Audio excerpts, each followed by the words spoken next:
get fit and strong, you need to separate your training. When you weight train, you want to be fresh to make sure you're lifting as much weight as possible, to make sure your body's adapting and building muscle tissue and recovering. That gives your body the signal to build muscle tissue and to be strong. If you're doing your weight training with your cardio, you're going to be fatigued, you're very likely to get injured. First of all, you're doing complex movements to heavy weight, which are dangerous, and therefore you won't signal to your body to build muscle tissue. What are your thoughts on the food industry having warnings, ultra-processed foods? An example would be where people thought red meat caused cancer. The reason they thought red meat caused cancer was processed red meat causes cancer, the nitrates, the preserved meats. And all these processed foods contain these fillers, emulsifiers, so they definitely are bad for you. They definitely will increase your risk of cancer, without doubt. So they definitely should have warnings on them. Welcome, James, to the LiveMore Podcast. So the purpose of this podcast is to explore the nuances around longevity, peak human performance, health optimization, and thank you very much for taking the time out to come here today. My pleasure. Good to see you. Been really looking forward to this. I've known you for decades. Literally 2 decades, you said a minute ago. Yeah, I think I've known you since probably mid-2005, 2006. Yep, it's 20 years, yeah. At local David Lloyd. At the local David Lloyd, yeah. So yeah, I know you've been through a lot, and I'd be really interested to hear your journey. Obviously, you've built BTX to an incredibly amazing business that's doing very, very well. I know you've lived in Dubai for a couple of years, and you recently came back from Dubai, and you're one of the people that I actually respect and admire a lot in the space. That means a lot to me, thank you. Because you know a lot of people in the space as well. That means a lot to me, thank you. Genuinely. You're someone who embodies their practice and genuinely practices what they preach. I've seen you in the gym for years, and I see... You've seen the journey, right? You're in front of it, yeah. And yeah, I guess without further ado, it would be great for you to introduce yourself, your background. Obviously, I think you did nutrition at King's. Yes, correct, yeah. It'll be great to go into that as well, particularly around sort of nutrition, how it relates to kind of longevity, peak human performance, how you think about all of that. And yeah, I'll let you take the stage from here in terms of your intro. Sure, thank you, Rob.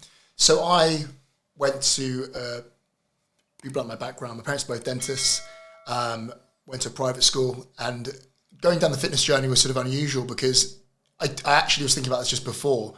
I don't think any of my friends from school are anything but a lawyer, a banker, or a doctor. I'm not exactly, I was thinking just a minute ago, all of them come from finance or law or medicine. So when I was at school, went to a good school, did relatively well in my A-levels. I originally actually went to university for biomedical sciences at King's, same, and then switched to a nutrition degree, which unfortunately or fortunately was kind of almost the same degree the first year anyway, pretty much. But it was something I was always fascinated about, being really into my training, but also seeing the space grow rapidly. Now it's massively fashionable. Everyone's into the nutrition, and everyone loves reading about nutrition. The newspapers are full about nutrition. But back then it was sort of a weird niche thing. So I, as I said, growing up, played a lot of rugby at school. And then when I was 15 years old, I got into Brazilian jiu-jitsu. And again, back then that was a really niche sport as well. No one knew what it was. I watched the first UFCs and saw that the guy who won the first UFC was a guy called Royce Gracie, who was a Brazilian jiu-jitsu practitioner. And so I was like, I need to learn this martial art. And I was in Selfridges and I saw this magazine called Martial Arts Illustrated. And on the front had a picture of Roger Gracie. Roger Gracie is in London. I was like, oh my God, they have a Gracie in London, teaching jiu-jitsu. So the first thing I did was basically, Dad, I need to go here. I took 2 buses from Finchley, and then basically that was it. I just absolutely loved it. So I've been doing that since I was 15. Now I'm 36, so 21 years. And it was the best thing I ever did in my entire life. The amount of people, Rob, I've met through martial arts is just incredible. The most kindest people I've ever met, the most amazing people. And the really special thing, Rob, about martial arts is you would have a mat full of top lawyers, doctors, binmen, construction workers, surgeons, everything. But everyone was on the same on the same level when they were there.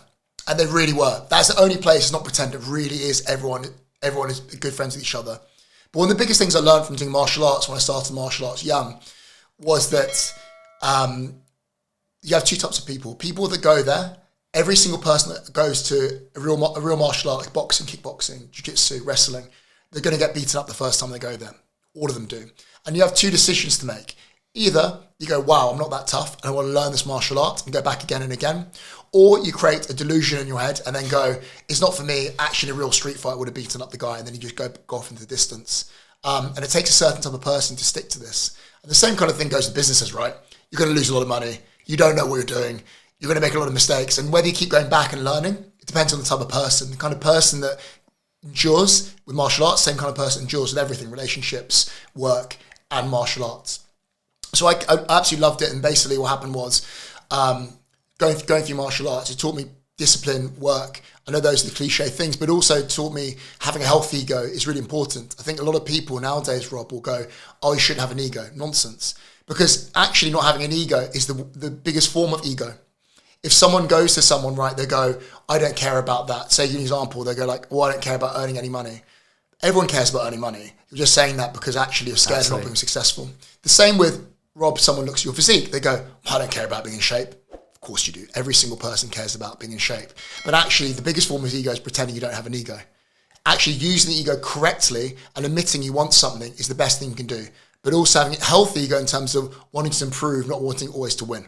It's super, super important. But so I went to uni, did my nutrition degree, got into personal training, told my parents, who are both dentists, I said I wanted to be a PT, and they're like, weird, why are you not doing the normal path, right? And they said, look, to be honest with you, as long as you enjoy what you're doing, you'll end up earning more money from it anyway. And that's why I'm here, same path as you. I absolutely love what I do. And PT'd in the city, did relatively well, and then eventually, cut long story short, opened my gym in North London and had my gym out there. That's amazing. So you opened up your gym, I believe, just before COVID? Yeah, it was 10 days before lockdown. It was not the best, not the best time to open. And basically, yeah, it wasn't great. Yeah, just before COVID. Amazing. And I think there was a story around that as well when you opened up, I think. Yeah, so now we can say it because literally people realise what happened. So basically what happened was I put all my life savings into it. I was going through, unfortunately, through a divorce at the time as well. So my money was locked up in my house. So all the money I had left put into my gym. And then basically what happened was 10 days later, the lockdown happened and I had no money at all, literally no money. I mean, to the point where I had nothing. And I was back at my parents, pretty bad. I was doing really, really well. Had a nice house, was married, had everything. And then within about 3 weeks, my mum got diagnosed with bone cancer, terminally ill with bone cancer, and then my best friend died from a drug overdose 1 week later after that happened, and they found his body in a drug den. You'll remember Daniel from the gym, actually. Daniel, the guy I used to train with, came from a really good family. Dad's a lawyer, went to Oxford University, and died from a drug overdose. And then... Was he into rugby as well? No, that's Osman you're thinking of. Okay. Osman. Yeah, he's a professional rugby player now, yeah. Okay. So, and then basically went through my divorce, moved back home with my parents. It was not great. And then opened this gym, and then lockdown happened. But the thing was, I thought to myself, literally, there's another option. People sort of think, I'm sure with everyone, how do you keep pushing? You have no other choice, to be honest with you. You have to dig yourself out of the hole. So basically what happened was, during lockdown, people said you weren't allowed to work. And I said, well, they're handing out these government grants. We were given these government grants, 20 grand. And I won't talk about how much a business earns, but it's not enough to sustain a business for two years. A premises pays my rent for around 6 months. So I had to keep open. So I was open during lockdown. The police basically came round, knocked on the door. We just trained literally, a couple of clients at a time. And the locals basically were just calling up saying this gym's open. And the things, I had no other choice. And looking back at it now, a lot of it was nonsense anyway. However, back then, my dad sort of said, look, this is illegal what you're doing. And I said, Dad, I have no other choice. And I said to my dad, I was blunt, you're going to give me money and pay for my salary and I'll pay you back? He said, no. I said, well, there you go, I'm going to keep open. And now we found out how corrupt it was. People were being put on furlough. However, who's going to pay for the furlough? And now we're finding out now. We're all paying it back through our tax, right? Absolutely. In terms of how you think about training, and obviously you've been training for now 20 years, is there anything you've changed your opinion on that, when you started out in your 20s that you think about differently now? God, that's a really, really good question. The importance of cardio, massively. So I think back then people thought that if you wanted to put muscle tissue on, you shouldn't do cardio, which is one of the most in fact, it is the most harmful thing you can do. As you know, your VO2 max, basically, cut long story short, is measuring how fit you are. Improving that is the most powerful way to increase your life expectancy and your lifespan and your quality of life too. So implementing cardio into my routine and with our clients' routines has been the biggest change, because the fitter you are, the more volume you can handle, and therefore you can put more muscle tissue on anyway. That's probably the biggest one, is that. Absolutely. How do you think of building your aerobic base in terms of, obviously there's different training zones for cardiovascular exercise, in terms of what you adopt yourself? And I guess it varies per client, what their starting point. Every client is different. They have different constraints. How do you think about that in terms of improving one's VO2 max? Because it is, the evidence shows that it's clearly one of the most effective protocols when it comes to optimizing health span and longevity. So with each client, it does differ, but some things are exactly the same for each person. So a lot of people, one of the things actually is they're training too hard. And that's one of the things we were talking about before you asked me, what things have you changed over the last 20 years in the way you look at training? And the way I looked at training back then was you hammer yourself, you get stronger, you get fitter. That's just completely wrong. It's not right, out and out not right. You need to train correctly. That is going to actually end, say over a year's time, you got the guy destroys himself every single session in the weight room and in cardio.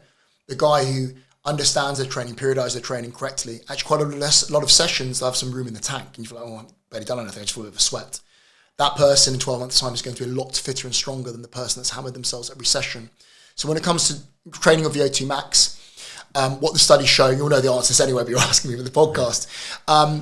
Most of your sessions should be zone 2. So you basically want a ratio of 5 zone 2 sessions or 4 zone 2 sessions time to the ratio of 1 VO2 max session, so zone 4/zone 5.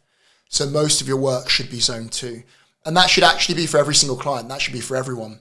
So depending on how fit that person is. So zone 2, you have heart rate zones. So for someone who's in their 30s, 40s, the heart rate will be around 130 to 140. However, the better way to do that is, if you don't have a H10 polo strap, just to see whether you can talk to someone. You don't have to be able to talk a long sentence, be able to have a conversation with someone. And the way to describe it doesn't annoy you talking to someone. You can have a bit of a conversation with them. That is zone 2 cardio. Zone 4 to 5, 3 and above, you shouldn't be able to have a conversation. You can do short words or phrases. And that session, the zone 4 to 5 one, should be 1 per week. Zone 2, if you can handle the volume over time, you would start with 30 minutes, 3 to 5 times a week. And then gradually the best you can do is an hour each session. And eventually Tour de France cyclists and rowers are doing an hour and a half twice a day of that. Wow.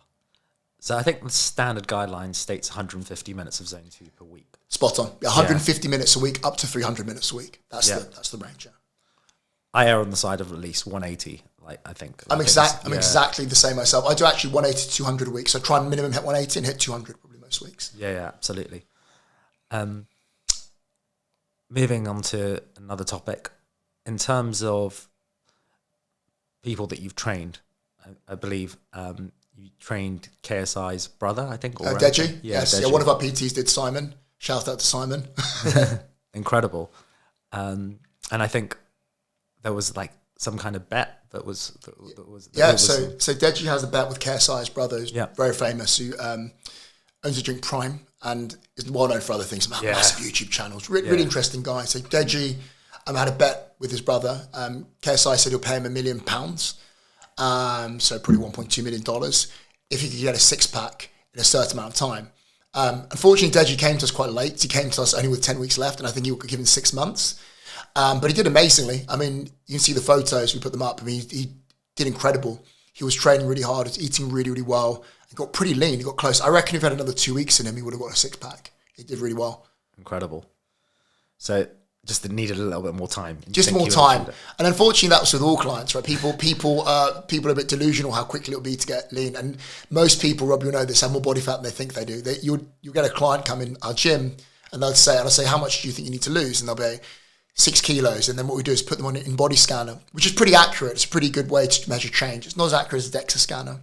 But quite often they look at the numbers and they're like, well, I probably need to lose about 20 kilos in the end. People underestimate how much they have to lose. Absolutely. If you take on a new client at BTX, what is the process in terms of taking them on? And do you do blood work with each and every client that you take on from the outset? Or if they've already got blood work, do you take a look at it? Yes, we try and do that. So a lot of clients will have blood work. There's someone who's really interested in that and have blood work done. But we will try and do blood work with clients. We have a doctor called Dr. Matthew Milner, who's a consultant, an NE consultant, very smart man, who understands sports medicine, which is the most important part. A lot of doctors won't understand blood work when it comes to trained individuals. Right. So an example would be quite often the kidney numbers will look off. Their creatinine will be very high, but actually it's because they have a lot of muscle tissue. And an average doctor or GP will think the person has kidney failure, but they don't. So that's an example. So they'll do their blood work. And what we'll do is Matt will go through their blood work, and Matt and I will liaise, and then what we'll do is create a supplementation and nutrition protocol based on them. And this isn't to sell, truthfully. It is actually different for every single person. So we had a client the other day who was borderline type 2 diabetic. We would, for them, I believe in relatively moderate carbohydrates, but train hard. Both of us have a lot of carbs. However, for someone that is bordering on that, we would add some supplements in, some berberine. Also, he was on metformin that Matt prescribed. Right. And we also load his carbohydrate training for most of the day.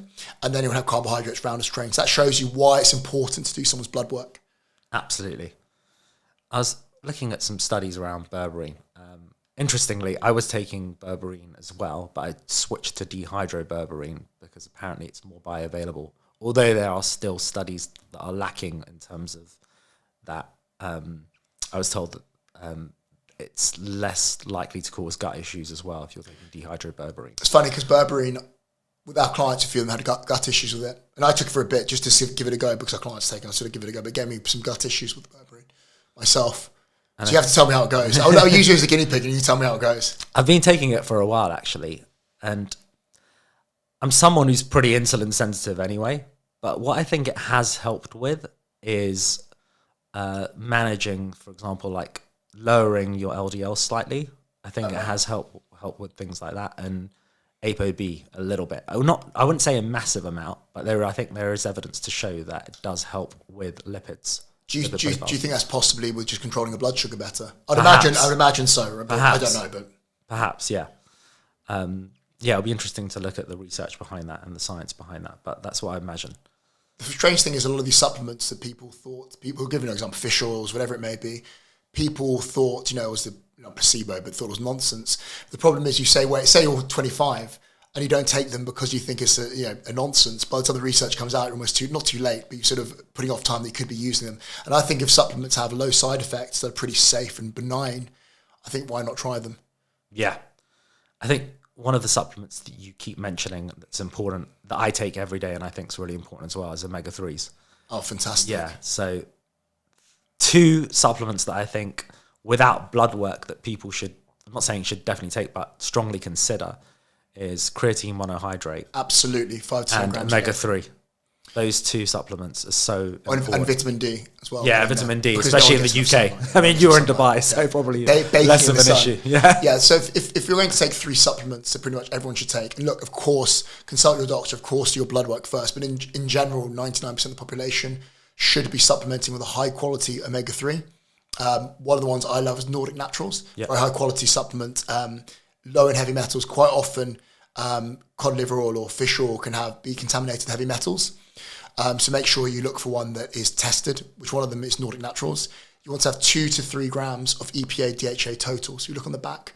People ask me, can I take Holland & Barrett brand? It's not just the heavy metals, but also the actual quality. So the amount of DHA and EPA is so small, you're going to end up spending more money trying to get the 2 to 3 grams from the Holland & Barrett versus, say, taking Nordic Naturals. And then I'll add that vitamin D. 3,000 to 5,000 IUs a day, but you don't really know how much you need. Darker skinned individuals will need more living in the UK, but get your blood work done on that too. And the last one was saying was creatine monohydrate. Now we're knowing that is incredibly powerful for brain health. Originally the dose was 5 grams a day. It doesn't matter when you take it, but now studies show taking up to 20 to 40 grams a day can be massively protective of your brain, particularly after an injury of some sort. So people have head trauma, rugby players, boxers. After a head injury, having 20 to 40 grams can massively decrease the long-term damage from head trauma. Particularly also around sleep deprivation, I think. Yes. Apparently, if you're taking, like, let's say you've had a poor night's sleep and you need to really focus, you've got an exam or you've got something requires a lot of cognitive load, then taking 10 or more grams is actually seen to be an effective protocol. Do you remember back in the day, I mean, people would say, I remember when I first got my tub of creatine, not so much my parents, I sort of knew what it was, but I remember my next door neighbour's mum literally, like this, like, I was taking creatine 5 grams a day. It was Maxi Muscle back then. I remember the brand from David Lloyd. And I remember the mum coming over and knocking on my parents' door, and my dad answered the door and he goes, I think your son's on creatine. And I was like, okay. And then she's like, it's a steroid. My dad was like, it's not a steroid. It's completely changed, and every person should be taking creatine monohydrate. And again, people ask me what type. Creatine monohydrate is the most researched supplement in the world, but also monohydrate is the best form. Yeah. People ask me about all the different ones. Yeah. Creatine monohydrate works, so just stick to that. By far, it's the best. Definitely. I've actually been taking it in combination with taurine. So I take creatine monohydrate with taurine in it, and there's evidence to show that is helpful when it comes to like endurance, so bouts of heavy endurance. Funny enough, I've started taking taurine as well, 3 to 5 grams a day, and it does help. It definitely does help. And I'm one of those people, I'm a skeptic when it comes to things like this. Yeah. I'm very skeptical of supplements, but it definitely works. Yeah, it definitely works, taurine. Absolutely. Going back to omega-3, and I think you've highlighted this point as well, it's important, obviously, where you're getting your omega-3 from and what form it's in. So I think you've emphasized this in terms of triglyceride form versus ethyl ester, and obviously triglyceride form is a lot more bioavailable than ethyl ester forms, which is commonly sold in places like Boots. It's cheaper. Yeah. So Nordic Naturals is triglyceride form. Yeah. My friend Jordan Peters has an incredible supplement company called Trained by JP. I asked him, I remember he laughed, and he goes, of course it's triglyceride form. So it's nice to talk to people like Jordan and yourself who really understand stuff. Triglyceride form is the best form. It's much more bioavailable. And the problem is you can technically get it from, people ask me, they always ask, can I get oily from oily fish, salmon, sardines, etc. But the amount of sardines and salmon you'd have to have, you'd end up with heavy metal toxicity. Because unfortunately, our oceans are polluted, and we can't. It's going to take a long time to come back from that. So if you had enough salmon or whatever it may be, sardines, etc., mackerel, you would end up with heavy metal poisoning. And in fact, people think that would never happen to me. The guy who, you remember exactly who he is, he's on Entourage, Ari Gold. Okay. Ari Gold, the real guy, I can't remember his name now, I think it's Jeremy Piven, maybe is it? He, I remember talking to Jonathan Ross a few years, he actually got mercury poisoning from eating fish every meal. Ended up very, very sick and hospitalised. Sure. So it's not a made-up thing. So you actually could end up like that. So definitely take the supplement form, and they're much lower in heavy metals. That's a very, very good point. Back to vitamin D. Obviously, taking something in synthetic form is not as favourable, I think, as getting natural sunlight. Of course. Obviously, it's something we have to consider in the UK. Yeah. Because we're not getting enough sunlight here.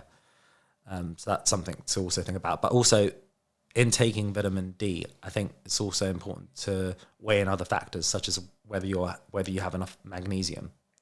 That's vitamin K. Yeah. So, vitamin K, MK7 in particular, I think is important to ensure that. And calcification of our artery. Yeah, it pulls out the calcium out. Exactly. It moves into your bones. Funny you said about magnesium. That's the fourth one I would add in. It's funny. I don't want to overdo people with supplements, etc. But actually, magnesium, same with what you were saying, is another one people take. It's very difficult to get enough magnesium from your diet in bioavailable form because the vegetables and fruit we have nowadays, the soil is depleted of magnesium just because we overfarm. And they get leached of magnesium. So taking a high quality magnesium supplement, 200 to 300 milligrams a day. Magnesium biglycinate is the most easily bioavailable form, but also won't give you stomach upsets like magnesium citrate and oxide can give you. Absolutely, yeah. I use Pure encapsulations. Best company. Yeah. They're the best. It's the one I use as well. Pure encapsulation, fantastic. Yeah. It's interesting because I think a lot of people are getting supplements from Amazon, and I think there has been evidence to show that you can get 2 of the same packages of supplements, but one of them doesn't actually have what it says that's in it, which is pretty insane. So it's interesting. We have companies like Health, HEALF, that have come out, and I think they're trying to address things like that. I think they're brilliant. So funny enough, when I came back to the UK, I did a bulk order, probably spent too much money, but on health. But they are fantastic. I really mean that. I'm not just saying this. One of my friends, James Grant from school, he's the year below me from Habs. He has a big health brand he's building at the moment. You know James Grant by any chance? I don't actually. I might know him by face. You're really in contact with him. He's a brilliant guy from school. He's helping out build out Stephen Bartlett's gyms in town. What's it called again? Until. So he was talking about health. He's in doing work with them. And he asked me in a podcast, he was asking what brands you like the most, and I forgot. We did another video afterwards to say, because I wasn't me pretending. I think they're brilliant health. They're fantastic. Yeah. Fantastic, yeah. I think there's also a lot of independent companies coming up that actually do a lot of the testing and third-party testing around. So it's worth looking into that as well. Maybe I'll tag that into the show notes. But there are companies out there that actually validate whether what is in the supplement is in that's brilliant. In the supplement. Yeah. So I think that's a lot of NMN supplements were fake. I remember back then when Dr. David Sinclair started talking about NMN and mitochondrial health. So Dr. David Sinclair, we both know who he is, but he's professor of genetics at Harvard, so on top people in the whole world. And he was saying about NMN being good for mitochondrial health. As we age, mitochondria age, one of the things that ages us. And he said NMN was one of the best way to replenish mitochondrial health, etc. And then all these sort of companies in China are making this NMN, and loads of them are basically just fake. There's nothing in there at all. That's why it's so important to get it tested or really go the reputable brand. Do you take NMN yourself? I do. Yeah, I do. I take, to get the butcher the amount, I think it's 300 to 500 milligrams a day. The brand I use, I looked up extensively. I've forgotten the name. Apologies, but it's a grey package. Maybe we'll put a picture up afterwards. But they're 300 to 500 milligrams a day. One of the interesting things about testing for NAD plus levels, I think I haven't actually had my NAD levels checked, but that's the one thing that I haven't really tested yet. But I'm actually thinking of getting tested. I think a really cool thing to get done. Yeah, I take quite a lot of mitochondrial supplements. Another one, off the top of my head, NMN, resveratrol. I take. Resveratrol is an interesting one because I know Dr. David Sinclair's made some claims about that, but apparently they're not well backed. I think the claims around, from what I've understood, NMN are stronger. Yes, they absolutely are. NMN definitely works. Yeah. And you can also obviously get injectable NAD, of course. L-carnitine is another one for mitochondrial health. It's actually N-acetyl-carnitine. But anyway, it was that kind of, remember back in the day, this is the weird thing. I mean, it was around 20 years ago, it was very popular, L-carnitine. Then it came out of fashion again, now it's coming back again. Right. But one that definitely works, if you're going to take one mitochondrial supplement, definitely NMN is the one to take, or injectable NAD. You can get very good companies that make pharmaceutical grade. I know people think it's nonsense getting these drips, but NAD drips can be fantastic for improving mitochondrial health. So the thing I need to get done actually get tested. Yeah, definitely looking to get that tested. Also, there's some nuances around NMN supplementation at boosting NAD levels, and the other reason why it's good to get tested is there's things like there's enzymes like CD38 which could actually lower the amount of NMN that you're actually absorbing. So it's like in some sense it's like comparing it to like putting water into a sink with the plug not being in it. So it'll be interesting. I don't think there's any robust testing around that at the moment. No, there isn't. That's the thing, that isn't. But one thing we are 100% sure we're coming into is mitochondrial health is vital for longevity. It just really, really is. And the most powerful way to improve mitochondrial health is zone 2 cardio. More than any peptide, more than anything else, the most powerful way is zone 2 cardio and getting your VO2 max high. And then obviously strength training. Of course, strength training. Of course, I forget because fashion's about cardio right now. I mean, strength training is very powerful. Again, people just saw it as sort of a vanity thing back in the day, but now people realise that one of the most important things you can do to improve your longevity is strength training. So increasing your bone mass. So menopause, women when they go through menopause, you want your bone mass as high as possible before you go through menopause, and your bone mass starts decreasing because trying to weight train after you start going through menopause or as during menopause is much harder to build up bone mass. So you want to be as high as possible before you go through menopause. And it's a really weird thing where someone will have cancer or has wasting disease like HIV. One of the most powerful things they do is they give them anabolic steroids to make sure they're holding onto muscle tissue, because that's what kills them in the end. And Anavar was made for burn victims and people that are losing muscle tissue. Oxandrolone, medical name. And they were told to weight train. But the weird thing is, literally, people only recently realised how powerful it is, or they kind of combined the two and realised everyone should be weight training, or has to be weight training, in fact. Absolutely. How do you think about, obviously, that there's a lot of talk in the biohacking space around peptides. My personal opinion is there's not enough evidence to back some of these peptides up, in particular things like BPC 157, MOTS-C. I think the clinical data, it's too early to say whether these things are effective and what the repercussions might be. But there are peptides where there is strong evidence, and they are FDA approved, things like GLP-1s. And they definitely work, of course. Yeah. Even collagen is a peptide. Yeah, of course.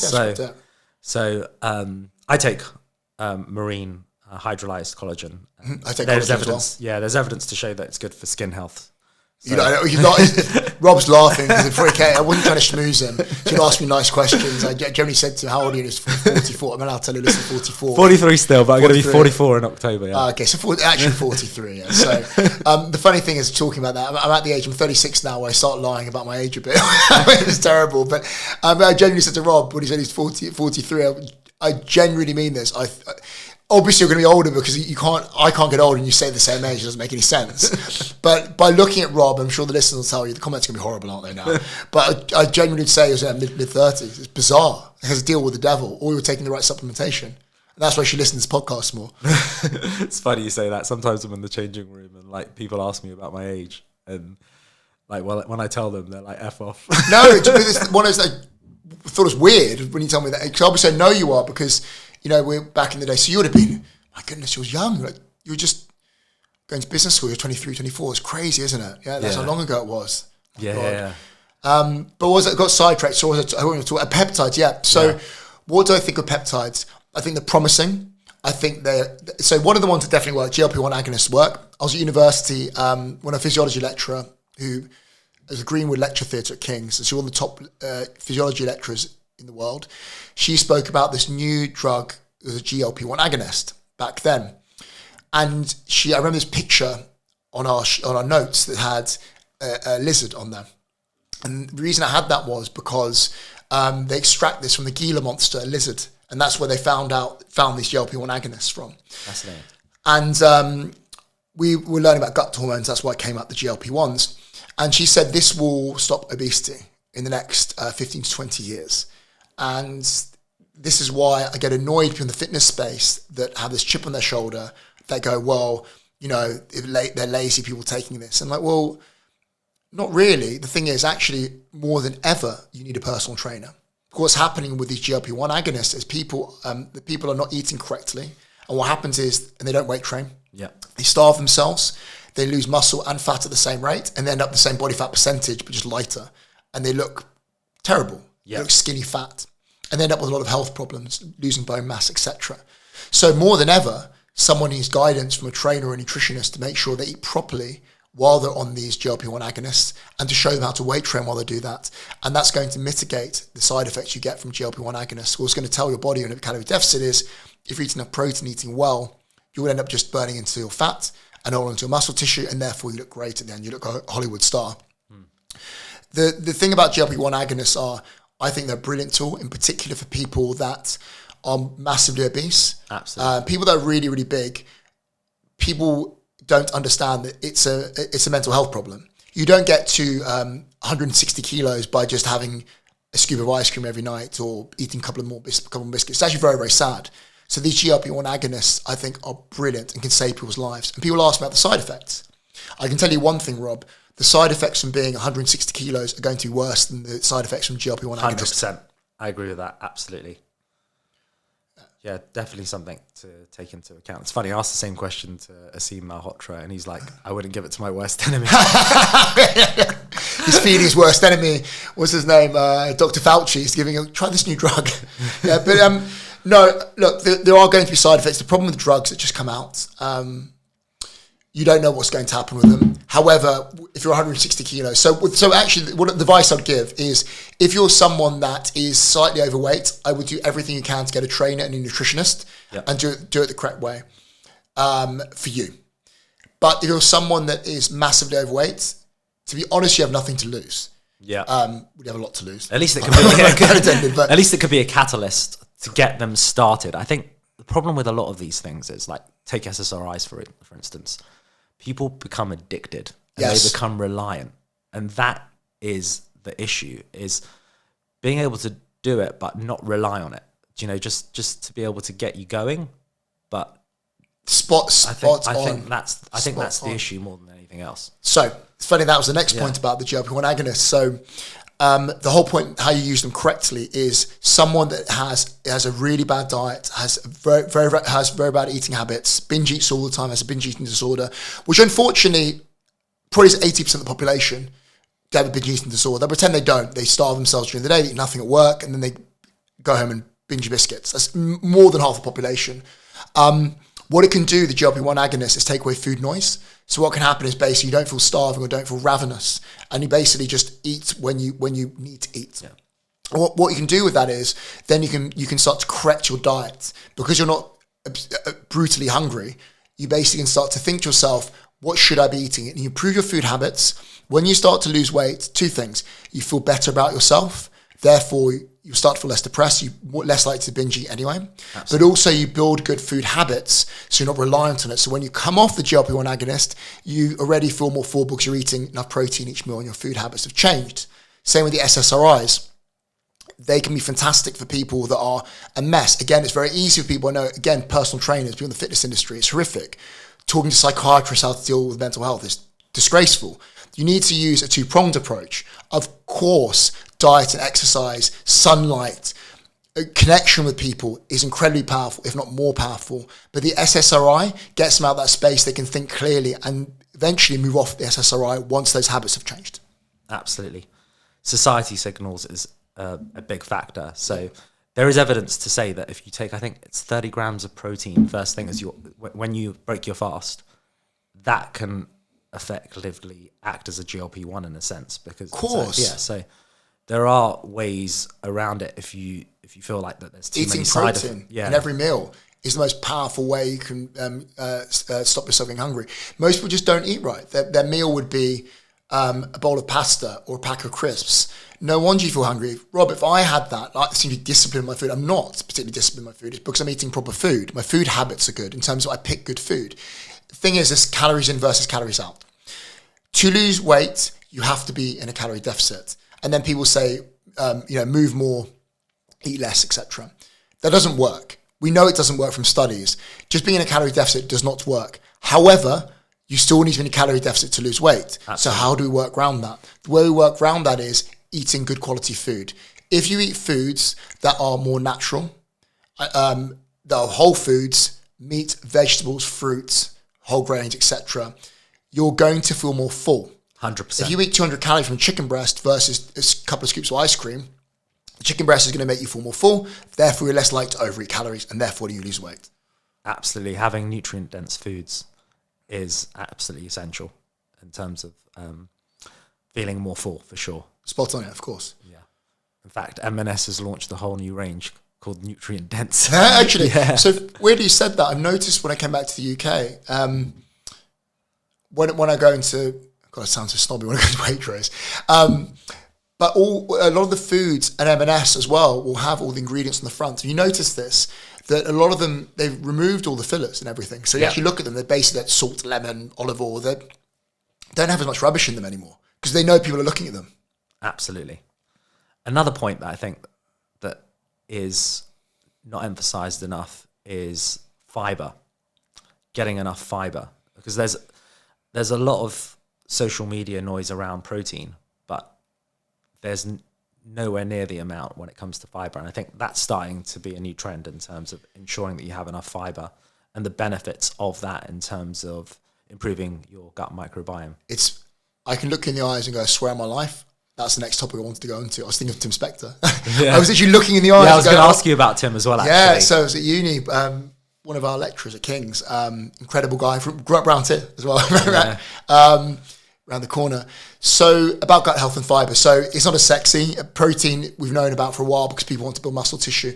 Because people, I'll tell you this, it's really interesting, whether people like it or not, longevity doesn't sell. People you don't like to live long, but it's not now. Yeah. But what is now is looking good. 100%. Right? Why do people want to buy a Ferrari or a nice watch? Because instantaneously it can make them look good. That's the thing. So people care about how they look and their image. So that is why people care about protein. You can look muscular, you can look strong, you can look lean, look sexy. Someone saying you can take loads of fiber and do a good shit. I mean, that's it. So true. Right? But can't have one without the other. So talking about the microbiome is the types of bacteria you have in your gut flora, the good and bad. And Dr. Sonnenberg at Stanford, the reason why we didn't know about the microbiome until recently in terms of what was good and what was bad was because we knew that we had basically good bacteria that helped you digest food and bad bacteria that basically caused issues with your gut. However, we didn't actually know what microbes you should have and shouldn't have.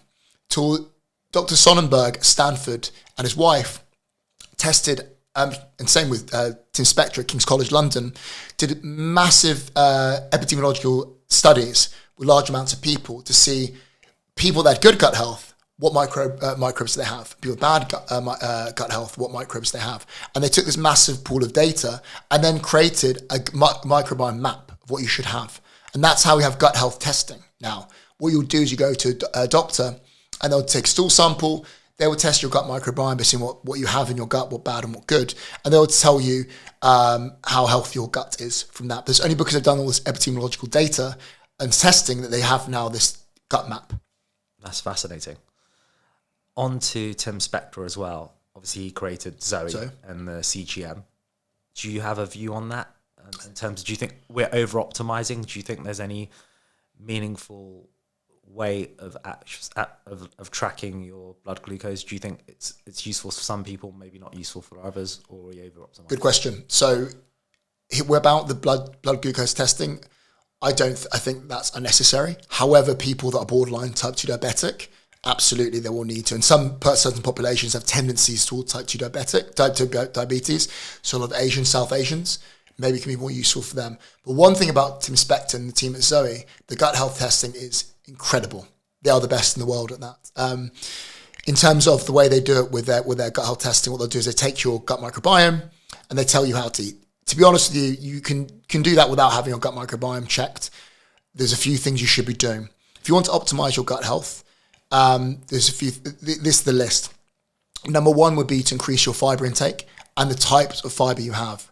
And the way you can do that is eating 30 different plant foods a week, having a diverse diet. So different colors, the reds, greens, etc. But you have to remember this. It sounds like a lot, but a plant can be chocolate, it can be coffee, it can be turmeric, it can be herbs and spices as well. Absolutely. And doing that will give you improved gut health and basically grow the good bacteria and kill off the bad bacteria. What happens is when the good bacteria take over, they kill off the bad bacteria.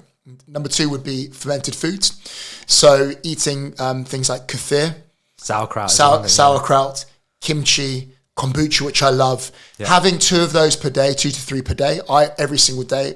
Yogurt, of course, cheese is a fermented food. Most powerful ones in there are sauerkraut, kimchi, and kefir. Having those 3 per day, a tablespoon of each and 150 mils of kefir will massively improve your gut health. And one of the other ones, number 3 on there, will be cutting out processed foods. So processed foods, if you look on the back, quite often they'll have fillers, emulsifiers. So emulsifiers are to make sure 2 liquids that shouldn't mix. It will basically help them mix. That's what emulsifiers, ice cream, a lot of processed foods. And what that can do is kill off the good bacteria in your gut. So avoiding processed foods, refined sugar, etc. will be number 3. And actually number 4 would be social connection, exercise, and sleeping well. They're super important as well for improving your gut health. Absolutely.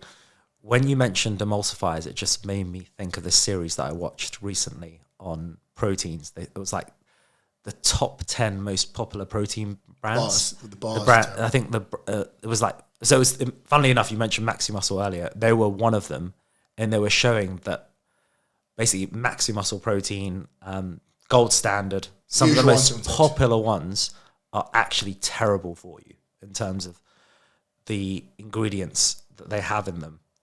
There's a lot of synthetics in there, which is terrible for you. So something that I think people should be cognizant of is actually what they're taking, not because it's just a lot of it's just marketing. Of course, it's you really need to understand what you're actually ingesting, what you're actually taking in. The protein powders, the ingredients to look at the back. So when you're talking about protein powder, what you look for in the back would be look at whey protein, of course, just whatever it is, a protein powder.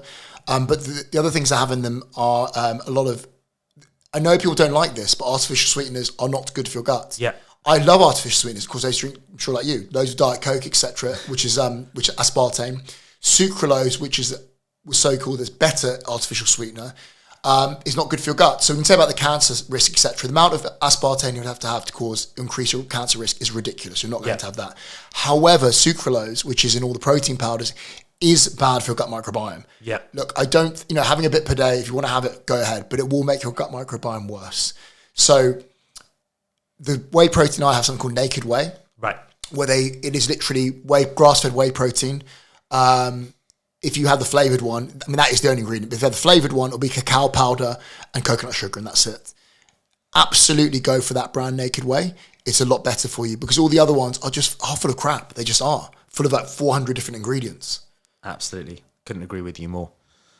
Going on to your background, I know you're half Japanese. Yes. Yeah. And you mentioned your mum, you went through, obviously you sadly lost your mum. I'm sure she's someone that inspired you a lot. What have you learned? What's your biggest takeaway from Japanese culture and tradition? I think you went to Japan. Yeah, recently as well. I went around. I would love to hear your take on Japan. Food. I've read Dan Buettner's book as well. Yes, yes. Really keen to hear your take on like the community aspect, which is strongly ingrained in Japanese culture, and I think matcha's popular in Japan as well. Yeah, of course, green tea. So yeah. I know it's fashionable now. You go to every sort of coffee shop and they have matcha. Yeah. Where my mum is from, Shizuoka is the biggest producer of green tea in Japan. They make the best green tea in the world. So the first thing is Japanese people, we'll go into sort of the cultural aspect in terms of how they behave, but they're the longest living people in the world. And funny enough, they actually smoke a lot. I'm not saying smoking is terrible for you, but you'll see where I'm getting with this. But they have the lowest level of obesity in the developed world. So the leanest people in the whole world. It's quite rare to see some fat in Japan. And they smoke one of the most, actually, in the developed world. So it shows you being fat is actually worse than smoking. And obviously, it's best to be lean and don't smoke. Yeah. What it shows you is people avoid the fact, we all know smoking's bad, there's a taboo behind it, which there should be. But you're not allowed to say how bad obesity is for you. The obesity causes the strain on NHS. If we had a leaner population, if we had the same amount of overweight people as Japan, the NHS would be flourishing. We're not allowed to say that. So that's one of the biggest things first. They stay lean. They're massively into sports. But the food they just eat is very different. So I grew up with my mum cooking Japanese food. So just eat properly. It was meat, rice, vegetables, like a bodybuilder basically all the time. Plenty of fermented foods. Eat something called natto, which I know people hate, which I actually like being Japanese, which is fermented soybeans. So they eat a lot of fermented foods, pickles, etc. And that's another thing about gut health. And at school, they are fed properly. The school meals are real food. You have rice and meat, etc. And the main reason, unfortunately, we don't talk about this, people not overweight, they have a massive shame culture. So people look down on if you're overweight. They just do. They think you're lazy, and et cetera, et cetera. Whether it's right or wrong, it's up for a discussion, but that is a lot of the reason people just are not overweight there and why they live so long. I think another reason why that might be is they have this practice called horohachi bu. I don't know what that is. Where essentially it means stop eating when you feel around 80% full. Oh yes, they think it's vulgar. Yeah, it's funny you said that. So my mum would be disgusted at my dad. Like, my dad knows he would literally gorge, and typical. And you eat more and more. My mum they always stop early. They're like partially full, and they go, "That's enough." Yeah, that's massively part of their culture. You won't overeat ever. They think it's vulgar to overeat. Do you adopt that yourself? I do. Yeah, I do. I don't overeat at all. So people get shocked when they go out for me for food and they sort of order loads. They're like, "Well, you don't eat that much." I just don't overeat. I'm one of those annoying people. There's chocolate in the house, and I'll just have one or two every day, and it will just go really. So I never really binge eat at all on stuff. Maybe that's what I was brought up. Maybe. Fantastic. Moving on, what do you think is the biggest misconception in the health industry currently? God, okay. We'll start with. I'll give you two answers. Number one would be my pet hate is high rocks And there's a reason for this. I know you're laughing. I give a lot of crap. Yeah. There's a reason for it. Joking aside, the reason for this is the things I like about High Rocks, first of all, I think it's fantastic. It gets a lot of people into training. It's a brilliant community, which I think is super important for training. Why martial arts do well. Why I love jiu-jitsu, amazing community. Admittedly, of better people than High Rocks people. However, being serious, the High Rocks, I love the idea of it that, it's being a hybrid athlete, you want to be fit and you want to be strong. Just like us. You want to be as strong as possible. You want to be as fit as possible. Where I think it's nonsense is the way they do it. To get fit and strong, you need to separate your training. I know exactly how you do. So when you weight train, you want to be fresh to make sure you're lifting as much weight as possible, to make sure your body's adapting and building muscle tissue and recovering. That gives your body the signal to build muscle tissue and to be strong. If you're doing your weight training with your cardio, you're going to be fatigued. You're very likely to get injured. First of all, you're doing complex movements to heavy weight, which are dangerous, but also be lifting less weight, and therefore you won't signal to your body to build muscle tissue. The other way around, if you're doing cardiovascular training, not fresh, even your zone 2 training, this is super important. You want to be as fresh as possible to give your heart and lungs and your muscle cells the signal to get fitter, to make your mitochondria stronger, bigger and stronger, to increase vascularization of your heart, lungs, muscle tissue, extracapillary beds. You need to be doing your cardio fresh. So that is the really, really bad part about High Rocks. And this is the issue with training in general. People jump from one bandwagon to the next. And this is the issue I have with training. People need to stick to something long term. Jumping from one thing to the other is my pet hate in the fitness industry, and it's massively damaging to get people getting in shape. Absolutely. That's well said. Anything that you would like to cover that we haven't covered at this particular point or juncture? You know what? First time, no. You've asked me, but I generally mean that because actually, no. Well, just one last thing I would say is I heard two people talking in my David Lloyd changing room about creatine, and one of the guys talking creatine, and then he goes, it's not just it's only for really people that weight train, and that wasn't the problem. Him saying only people that train, and I said to him, first of all, that's not true. Second of all, everyone should be training. And this is super important. I hope more people more people do realize this, Rob. Everyone should be exercising. It's not for someone that's just a meathead. It's not for someone that's into their fitness. It is not a last-ditch effort. After all my work, I'll train or do some exercise. You have to exercise. You have to exercise for everyone. It's not someone, I'm not into sports. Well, you have to be into sports. That's the most important thing with this. And I want more and more people to enjoy their training. And I get a bit fed up of it where people say, oh, as long as it makes them do exercise. I'm like, well, no, someone's training wrong. Because I tell you what will stop someone training long-term is getting no results. So it's all well and good saying, oh, that person, they're training terribly, but, at least they're doing something. Well, no, not at least they're doing something because they'll quit. The best way to make people stick to training long-term is to get results. And if they're training wrong, they're not going to get results, and therefore they'll quit and hate training. Absolutely. I couldn't say it better. Another point that I'm thinking of right now is, given your Japanese culture and roots, is the concept of purpose and ikigai. What keeps you going every day? And obviously you're someone that's immensely disciplined. I've seen you over the years. You don't waste a second. So thank you. How do you think about that? Obviously, you're very proud of what you built at BTX. How do you see that in the long term? How the industry is shaping up in terms of longevity? Obviously, that's becoming a lot more interesting because this is where the industry's going. Because population is aging. I'm interested to see how you think of that, not just in the sense of longevity itself, but from an entrepreneurial standpoint and the use of AI. How are you thinking about that at BTX? So the way the industry is going is this was happening already. People realize just having a lot of money or having a nice car, a nice watch isn't success. If someone steps out of Ferrari and they're fat, people don't see them successful. But then 100%. You picture the guy getting out the Ferrari who is in incredible shape, doesn't have to be jacked, but is lean, strong. That's the guy you respect. And that is the way the fitness industry is changing. People realize you have to have all pillars of your life set. But now on to the next step of that. That's not good enough, Rob. That was 10 years ago. That's old. Now what we have is people just need to look good, but they need to feel good. And also their insides need to be working optimally.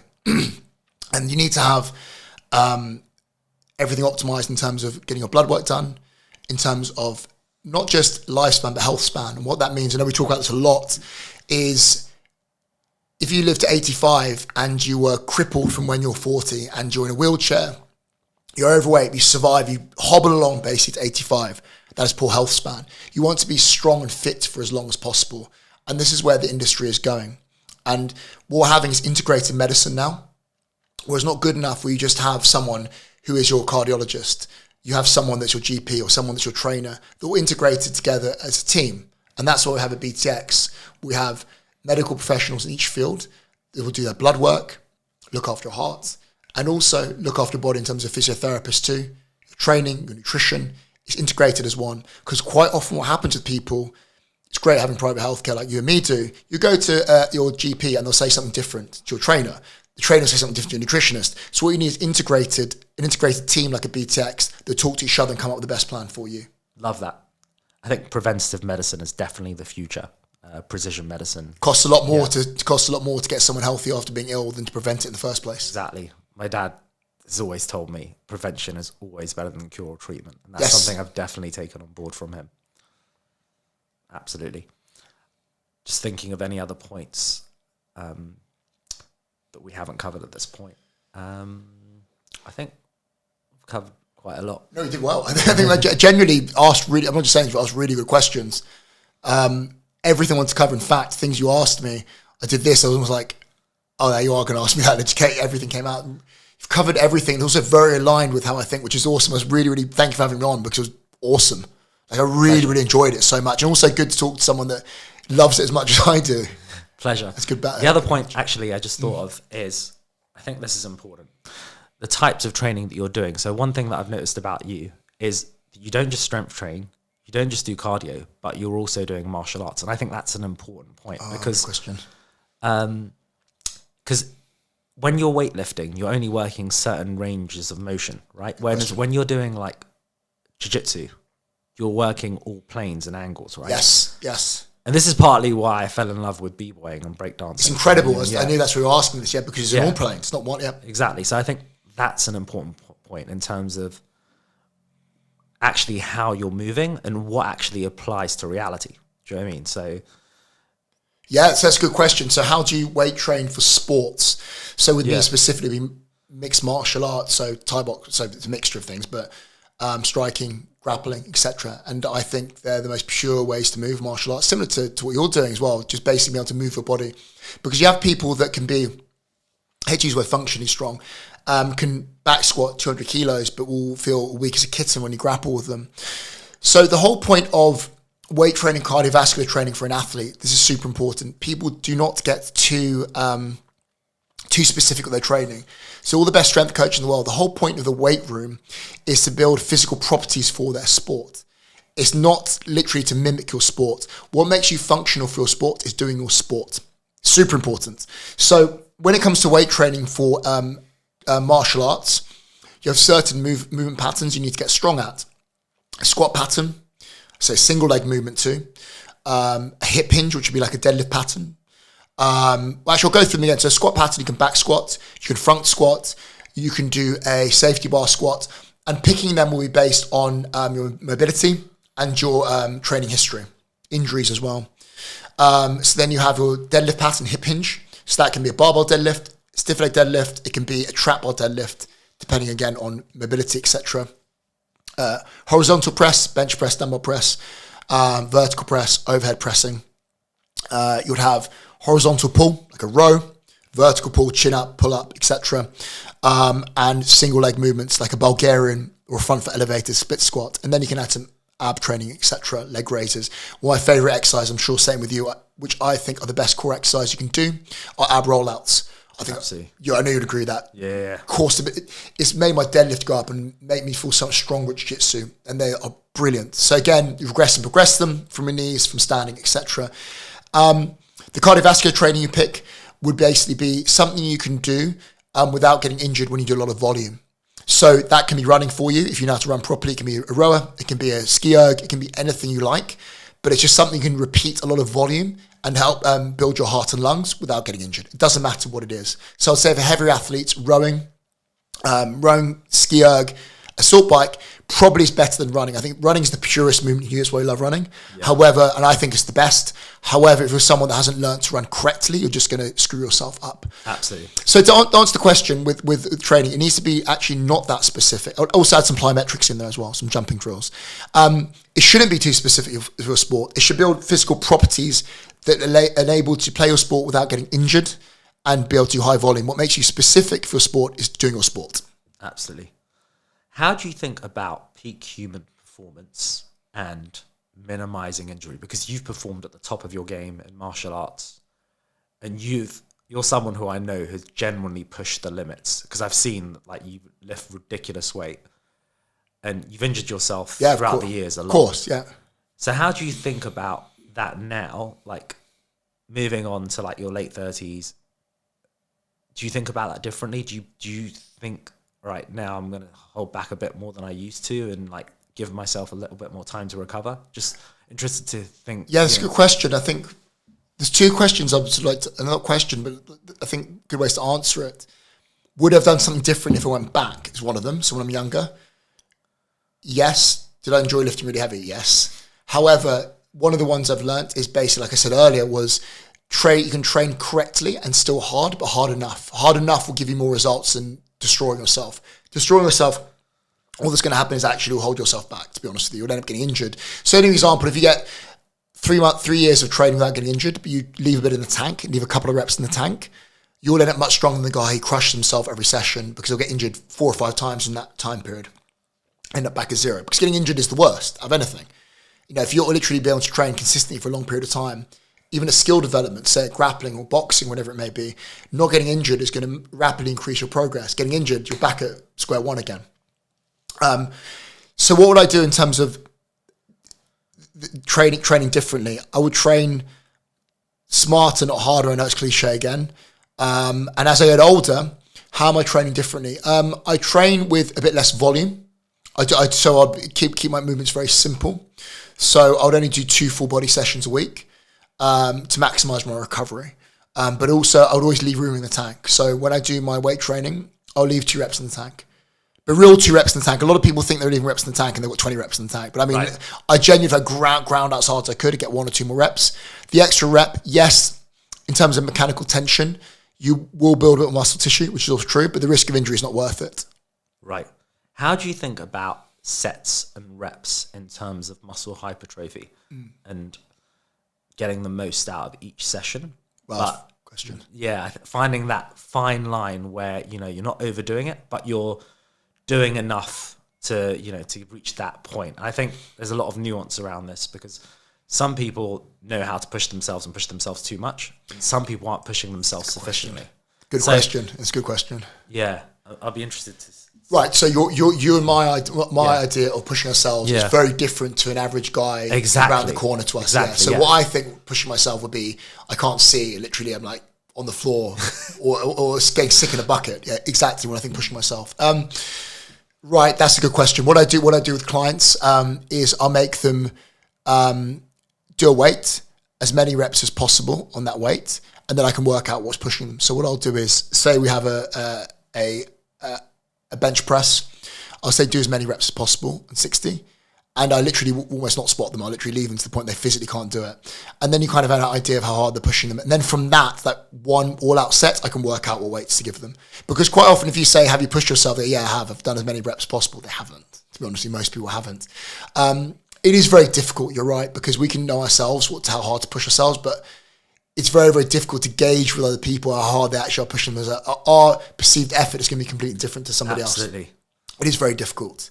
It's very difficult. Absolutely, yeah.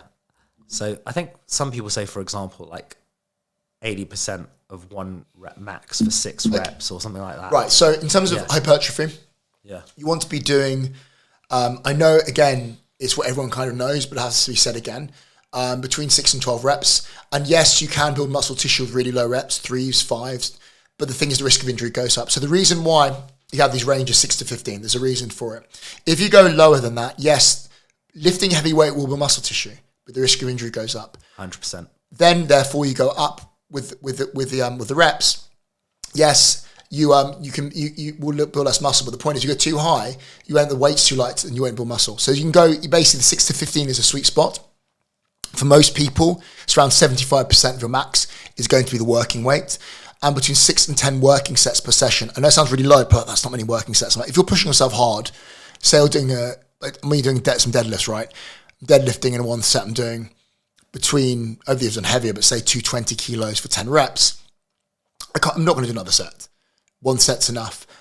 Same as you do heavy. I've seen you dumbbell press. You're doing what, 45s the other day? 48. 48, yeah. I think that's get it right. It was 48, right? I remember. You're how heavy are you? I only weigh around 75 kg. So this is really important. The more advanced you are, the less sets you do, because you can accumulate fatigue quicker. So the stronger you are, the less sets you need. If I have a beginner coming in, they aren't able to accumulate that much fatigue because they're too weak. So for a beginner, I would do 3 sets of 8 to 12, the usual, even 5. But someone who's very, very strong, 2 work sets is enough. And for body parts per week, you want to be hitting each body part, when I say proper work sets, from moderate to advanced, for around 8 sets per week. I know it sounds low, but that's more than enough. And you also want to hit each body part twice a week. You need 2 spikes of damage based the muscle to get the right amount of protein synthesis to build muscle tissue. But you have to remember this, Rob, when I say hitting a body part twice a week, if you're doing a shoulder press, say you're doing an incline dumbbell press, what muscle to hit? Chest. But it's also hitting your shoulders. That counts hitting your shoulders. So if you do a shoulder press another day, that's still counting. Say you do 2 sets of each, that's 4 sets of shoulders. If that makes sense. That makes sense. Just something else I thought of. Back on the point of GLP-1s, just seeing on socials. I know you're familiar with Kino Body. Yes, I am, yeah. Gregor Gallagher, I think his name is, yeah. Interestingly, I think he's been experimenting with like low dose GLP-1s, but I think my perspective on it is that he's probably over optimizing at this point, and it just seems a bit ridiculous. Like the guy looks great already. He didn't take anything. Exactly. Is in like what you're really getting at. You know, even doing it low dose. He's like, well, it's out here. We should use it, but. Right, so a lot of people, it's funny you said that, and you're racking your brain there. Why are they doing this? Well, I'll tell you firsthand from people in the fitness industry, they have eating disorders. And they'll pretend they don't. But I know a lot of people in the fitness industry, and unfortunately, they should not be giving diet. I'm not saying Gregor Gallagher, it's really important, not him. Yeah. I don't know him well enough. Maybe you shouldn't. But a lot of people in the fitness industry are mental when it comes to their food and their training, and they're advising people how to eat and train. It's scary. And they're ballooning up and down all year round. They're all over the shop. They should not be giving dietary advice to people. It's like the issue of the fitness industry is you get your qualification or whatever a month, you can give dietary advice to anyone. And no one knows if you're sane. Be very blunt. Yeah, genuinely, right? A psychiatrist or a psychotherapist will have to have meetings with a psychiatrist every so often to make sure they're still able to practice. There's no one making sure they're able to practice when it comes to training, nutrition, and PTing. And so what I'm trying to say about the GLP-1 agonists is a lot of these people are saying take it because they want to be even leaner. And that's the point where they shouldn't be taking them. That's the exact person that should not be taking them. That's my line of thought as well. I think over-optimizing can be dangerous as well. Of course it can. Of course it can. Someone who's already lean, who was at 8% body fat, looks fantastic. I don't think he's taking any steroids for. Why are you taking another drug? What's the point? It's crazy. Yeah, and people, I think what it is, as men, we think we always want more and what's next. And it's out of purpose. People always, well, you can be, why are billionaires still working? It's purpose, right? Literally, it's purpose. You can look great. I know for a fact you're going to be doing your dumbbell press. I know in the next 6 months you do 50 for 10, Jerome. I know it is. I know how men work.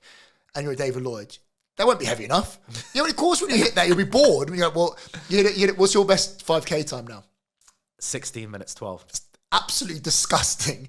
I can't fathom how quick that is. In fact, that's 3:13 per kilometre. That is disgusting. Literally, it's not even normal. So, in fact, I don't know of anyone. In fact, I know a lot of very, very fit individuals, high-level athletes. I know anyone that hits that. But I know you're thinking you want sub-16. I know you do, of course. So what I'm trying to say is that's where danger comes with this kind of stuff, over-optimizing. What would be a good goal, say, if someone like you is that fit what's your weakness? Maybe getting a bit stronger. You're already very strong anyway, but then maybe keeping the same fitness and getting stronger. Do you know what I mean? To be honest, I want to do martial arts. I think I did do Wing Chun at a point. Like, you'll be able to do martial arts, really? With your movement, you'll be able to do martial arts super easy. And what's your thoughts on like Krav Maga? So Krav Maga is good for self-defense if you want to learn something quickly. Yeah. I think it's fantastic for that. But if you want to learn martial arts, give me an example, like a top Krav Maga instructor would go against a Western boxer who's been doing it for 20 years, or a jiu-jitsu black belt, or a wrestler. All those martial arts will beat the shit out of the Krav Maga instructor. However, I think the best way to do something like this would be to do a martial art, like Brazilian jiu-jitsu. As a man, you were doing this already. What's the pillars of being a man? It's I know it annoys people. I think being educated is important. I think it's part of the pillar of being a man. I think you should be well read.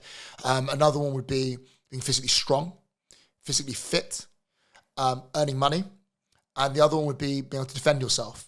And then when you go down that path, defending yourself, you need to learn some sort of stand-up martial art, like striking martial arts, which is brilliant for particularly in street confrontations, and to learn how to grapple. So what would that be? If you want to learn 2 martial arts, I'll learn Brazilian Jiu-Jitsu and I'll learn to Thai box. If you do those 2, you'll be pretty tough. And those are the things that I would definitely go and find a good Thai boxing academy, go and find a good Jiu-Jitsu academy and learn those. You'll be golden. Absolutely. There's a lot of stabbings in London. Oh, God. So let's be real. Just happened to look close to us, didn't it, recently? I just came back to London, like, it's perfectly safe someone gets stabbed in the head. I think in Primrose Hill. What was Primrose Hill? I think it was last week. Like a 21-year-old kid got stabbed. Yeah, for his camera, I think it was. It's absolutely And they get caught ridiculous. straight away. And the thing is, no one gets away with it. They get caught within 1 week. Yeah. It's madness. It's absolute madness. Unfortunately, if someone comes up to you in life, the best way is just not to get in a confrontation, give them whatever you want. But sometimes in terms of martial arts, though, do you think there's martial arts that deal better with that? So do you think, let's say you're in a knife situation. Well, yes, Krav Maga would be better for that. Yes. Yeah, because you actually literally learn how to disarm people. Still, I'm sure the Krav Maga instructor would say, avoid it still. But yes, if the guy literally in the situation, the guy is going to stab you, then yes, that would be better. Yeah, to learn a proper self-defense martial art is really, really good. But also just being confident in those situations. I'll tell you something that's super important, and maybe a touch wood doesn't happen. If you're confident and understand how to handle yourself, you'll come off differently. Yeah. People won't start a fight with you. They just don't, literally. I mean, but genuinely people know. People won't start fights. I've seen a clip. I think someone was on Oxford Street and the chap was one of these electric bites and he pulled out like a machete. And this guy was so confident. He was like giving it. He's like, "Come on, son." He's like, and the guy, because the guy was so confident, he backed off. He was just like, because they realised, really, the guy's gonna, he might get cut, but he's gonna harm you as well. Yeah, they're looking for soft targets. I think a lot of people don't realise that now. And that is exactly it. It's people looking for soft targets. That is it. So if you come across weak, they will literally take advantage. They can smell it, and this is super important. At the end of the day, we're still animals, and why I said those pillars. People, unfortunately, in Western society and Eastern society too, people do it. We unfortunately have realised at the end of the day we're animals. That's the way it is. And I know you realise, because you do a lot of reading and really understand yourself, we're animals at the end of the day. So we're built in hierarchy. That's the way our brains are built. If you talk to any psychiatrist, medically trained psychiatrists, tell you our brains are like that. And women objectively will look for men that are physically strong and have money. It's just the way it is. And they'll say they don't. The reason women say that is because they don't believe they can get a guy like that. Just the way it is. And attractive women will go, yeah, of course I am. So like I said before, one of those pillars is being able to fight. It just is. And when it comes down to it, and the truth is, we know when you sit in a room with someone, if someone, an example would be this, actually, like this. So if you walk into a room and you have a guy who's very well off, top lawyer, say, not billion, but very wealthy, and but he's really overweight, fat, proper fat, not just chubby, fat. But then John Jones walks in, who's the toughest person on planet Earth. John Jones is the man. Yeah. Yeah, right? You're laughing because... I think you made this analogy with Elon Musk as well. Yeah, Elon Musk, yeah. And Elon Musk, but the funny thing is, all billionaires, none of them admit they don't want to be in shape. What's his name? The guy who owns Fox. That's not Bernie Madoff. His name now, I'm going to butcher it. The guy owns Fox News anyway. He's 95. Right. And Succession, the program's made about him. Yep. The guy is still lifting weights. People that are super wealthy, to earn that kind of wealth, you have to be very honest with reality. Yep. You're not going to build a $1 billion company without being honest with reality, because you're going to lose a lot of money if you don't literally look at the numbers and you're very honest. Those kind of people all admit they want to be in shape. Zero billionaires will say, I don't mind being fat. It doesn't exist. They may not be in shape, but they're like, I'd rather be in shape than be fat. Look at Mark Zuckerberg. Yeah. Funny, acquired all this wealth. Yeah. Now he's getting all the martial artists to train him, isn't he? He's training with Adesanya, all of those guys. All day he's training jiu-jitsu and martial arts. He's like, yeah, I'm really wealthy, but I want to be tough. Because we're still, like I said, animals. Of course he wants to be physically tough. And just unfortunately, a lot of people don't admit that. They lie to themselves to protect their ego. I think a lot of it's about perspective as well. Yeah. It's one thing having money, but it's another thing also being present and actually to live your best life and be present. It's not just about living to 120, 200. No. It's about being capable. It is, yes, today. Exactly. And I think that's what often is missed in the longevity space. It's like, oh, I want to live till 200. It's not really about that. Yeah, that's by default you will live longer, but it's more about optimizing your health today and your mindset. What a question about mindset. What built your, and I know you're asking me a question, but I'm genuinely interested as a friend watching how you've gone through your self-development. What made you change the way you look at your life? Because obviously, again, you went to similar school system to me, etc., went to uni, etc. What made you suddenly change and go, you've always been into training, that's really always trained, right? What made you really pivot that way and sort of go like, I really, really want to change my life, leave corporate world and do this? What made you do that? The honest answer to that is I've always been passionate about health. And I know you have to, I know you've always something like me. And social construct has made me think initially, maybe I should pursue this path. And Persian culture, they always expect you to do, become like a doctor, lawyer, or a financier, all that kind of stuff. And I wasn't really following my true instinct and what I actually wanted to do. Whereas this is what I feel like I really want to do in my life, is actually help people. And this longevity space is what fascinates me. And I think it's funny. It's funny you said that, isn't it? Because we are a purpose, and it really is not pretend purpose. I know you're exactly saying it in the eyes. I want to make people love training and exercise as much as I do. Because I know how much can change their life. My favorite thing in the whole world is our gym is someone that was really overweight in a corporate job and happy, and they get into serious shape and just fucking love training. And they know how happy it makes. I want other people to be like me, where they're excited to go to the gym with their mates, go and lift some weights, get stronger each time, go on a run, they feel great, you're beating PBs, because I know how much they'll improve their life. I know if they don't do that, they'll never really be happy. They'll pretend they're happy, literally, but they deep down will not be happy if they can't look at themselves in the mirror and be proud. Absolutely. I think everything is a domino effect. As in, if you get up in the morning, you train, and you're more likely to eat well. You're more likely to adopt healthier habits. Your work will go better. Relationships will go better. Your family, your kids, everything. Absolutely. Because you feel better. One last point around the longevity space, and I know you've spoken about this as well before, but keen to get your thoughts on Brian Johnson and his "don't die" concept. What are your thoughts about him? I know you've said before that he's a net positive to the world, but obviously he's testing the boundaries and he's got a whole load of money to do that. But do you think that is part of the reason why I've started LiveMore, is to try and make it more applicable to the average Joe, or to as many people as possible?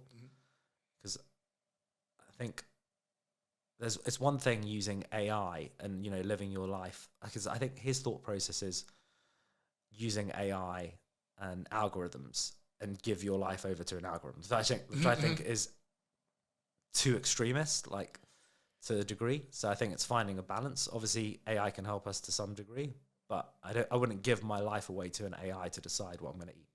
Yeah, so with Brian Johnson, people ask me this and people sort of belittle him. I think it's fashionable to do that, but he's super wealthy.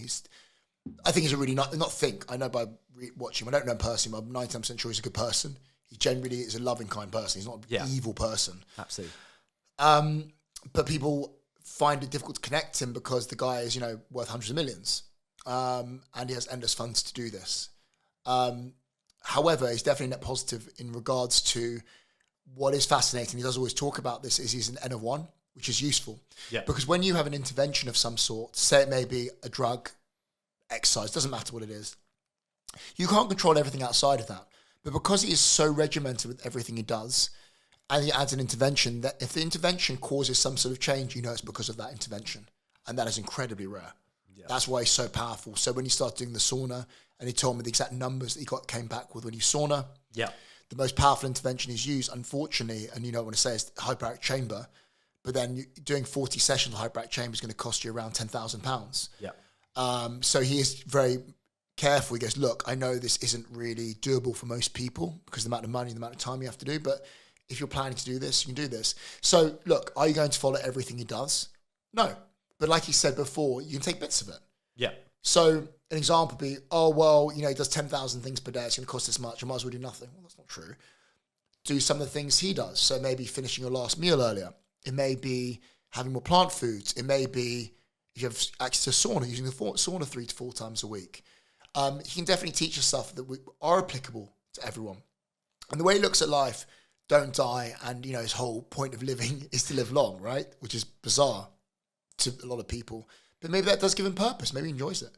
Because he thinks that by doing this, he's helping enough people, and that will give him purpose. Because I can tell you one thing, people that moan about him and say, oh, this guy's a dickhead, etc., etc. I can tell you, Brian Johnson is doing more to help people than you are. 100%.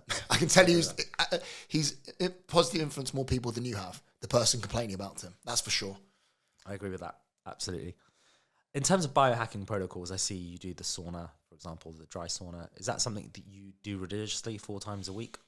I'd say the sauna, we talk about how it massively improves cardiovascular health, longevity. With I'm not going to get the numbers correct, but they did a large Finnish study because Finnish people, it's part of their culture to sauna. So they had a large group of people, and what they did with this group of people too is they would make adjustments based on if they smoked or didn't smoke, etc. So you have to remove all the confounding factors. But they would live longer, had better heart health, low risk of getting cancer by saunaing. And the numbers are saunaing 4 to 6 times a week for 20 minutes in a hot sauna, not an infrared sauna. So that means 80 to 85 degrees centigrade, up to 90, 20 minutes, I think 15 and 20 minutes. 20 minutes was the maximum. 4 to 6 times a week. And I do that religiously pretty much every day, or 4 to 6 times a week. I'll do it. In terms of other biohacking, I use a red light therapy device. Funny enough, that's one of the things that people thought was weird before. And I thought, it's not going to do anything. But Dr. Dave Sinclair spoke recently on Stephen Bartlett's podcast, and he said, no, it does actually show promise in terms of improving mitochondrial health. It does work. And there's a guy on Dr. Huberman's podcast who's one of the top lecturers at UCL. Top people in the whole world. And he said, high quality light, so full spectrum light, like getting light into your eyes in the morning, sunlight, red light therapy. He says incredibly powerful mitochondrial health.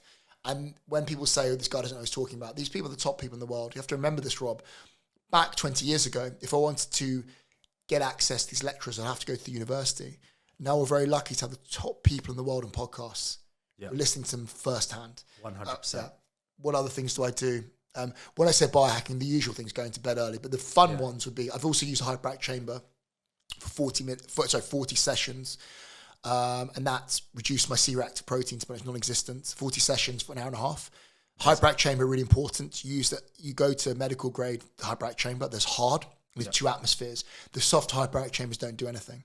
So you need to be going to medical grade one. I went to something called pneumotherapy in central London. What other ones are great? Saunaing. Cold plunge is a weird one. Cold plunge people, you're supposed to use it 2 to 3 minutes, 5, 6 times a week. One thing we're certain about, it does make you feel good. That's one thing. But people have this issue with it blocking hypertrophy response. So blocking inflammation after weight training stops you building muscle tissue. So the reason why it's good, cold plunge, is it reduces soreness. That's for a fact, and reduces inflammation. So for weight training, you don't want to avoid it after weight training. However, if you're doing a skill-based sport like a martial art, football, whatever it may be, that takes fine motor movements, if you can do more volume while being less sore, you can do more high-quality sessions. Therefore, you'll get better at that skill over time by being able to do more volume. And that's what cold plunge is really, really powerful for.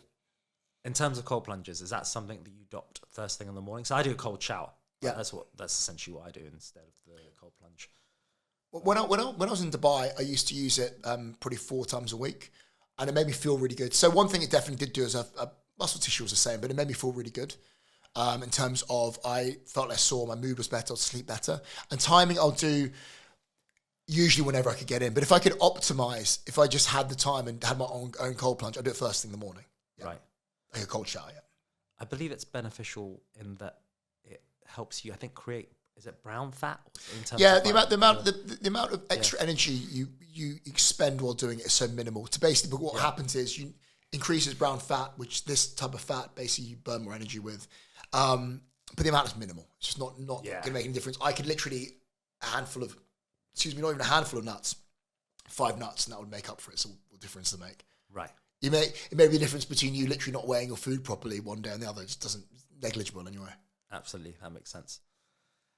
And in terms of 3 tips that you would give someone who is building a business, and obviously you've gone through the whole experience in terms of, particularly in this space, going back from having built BTX to what it is, and I'm sure you want to grow it, perhaps a lot more, build, of course, build more branches. What advice would you give to someone who's actually thinking about starting their own gym or whatever it is, entrepreneurially? How do you think about that?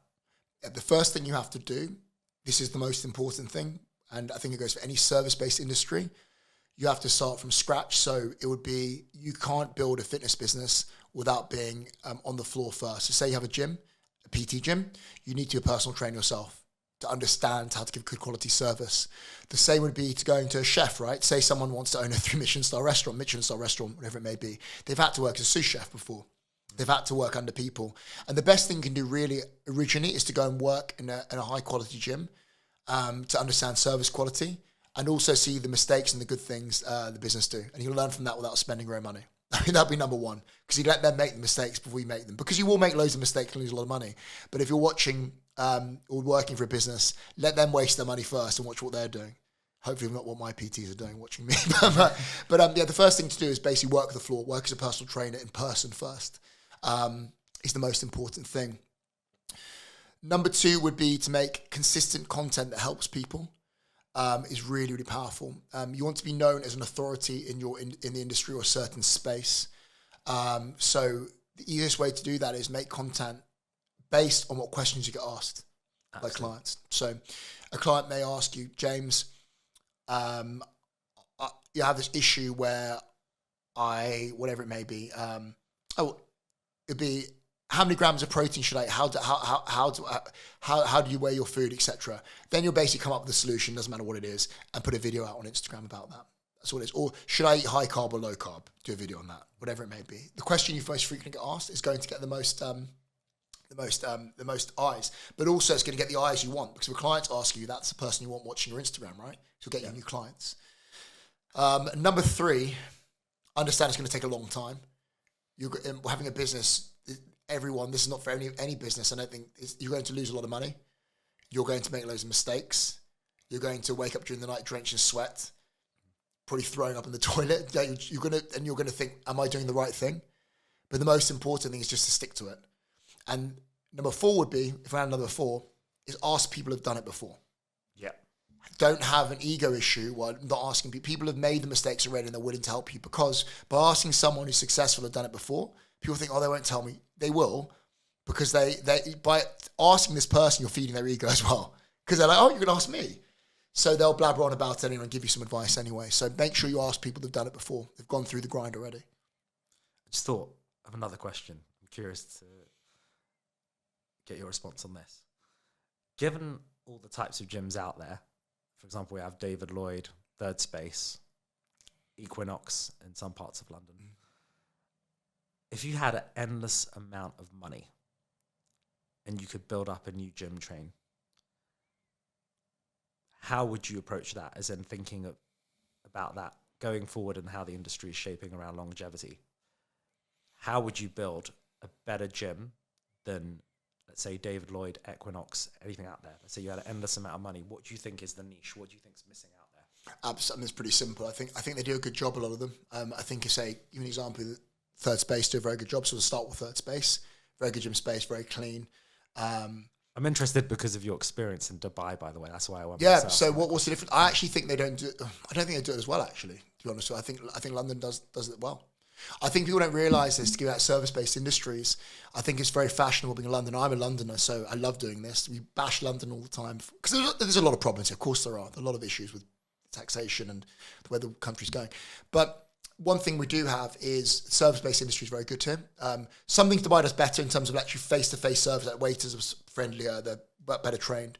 But in terms of high quality service, you have to remember this. In terms of Michelin-star restaurants, and I believe high-end restaurants and hotels are the pinnacle of quality service and what fitness-based industry should be following. They need to follow the restaurant-based industry.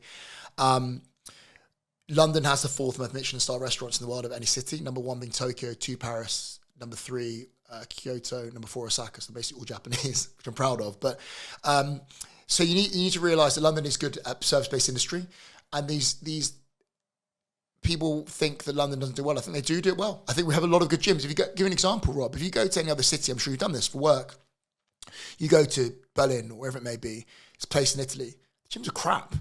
Like, London does it really well. I don't think we have an issue with that. And asking what I'll do better, the only thing which I think they are doing is basically having on-site medical teams in terms of literally doctors and taking blood work and assessments.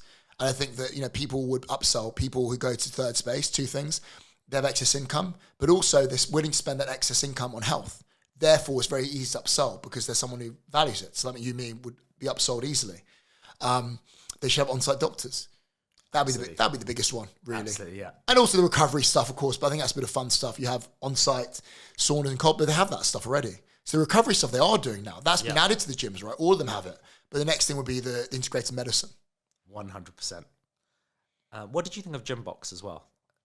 So Gymbox, I know the owners, very, very good guys. So Gymbox, I think what they did really well was in the city, what niche they saw was similar to Ultimate Performance. They realized that investment bankers and lawyers and professionals wanted to train hard. So this idea of literally, it's like back in the day, I remember when I started weight training, to be very blunt, it was like that. The bodybuilders and meatheads, it's a bit shabby almost to train. I remember growing up, right, when we started training. However, they saw the niche that these guys in the city wanted to train hard. Because anyone that basically is hardworking and wants to earn money, the world was changing. They saw it, and they're basically they're like kind of like hardcore bodybuilding gyms, but for professionals pretty much. And they saw that niche. But now I think third space in these places have kind of overtaken. Even David Lloyd's are pretty, you know what's funny? They actually are good gyms. You agree with this? Do you remember when we first started training 20 years ago? I was weight training with my friends from school. I remember people saying, complaining, going, we don't want these bodybuilders in our gym. And I was thinking to myself, mate, Josh goes to Imperial College London. What's haberdasher? It's not bodybuilder. But what I meant was, they are actually catering for those type of clients. Well, I think David Lloyd does well. People moan about it, but I think they cater to everyone. I think they do quite well.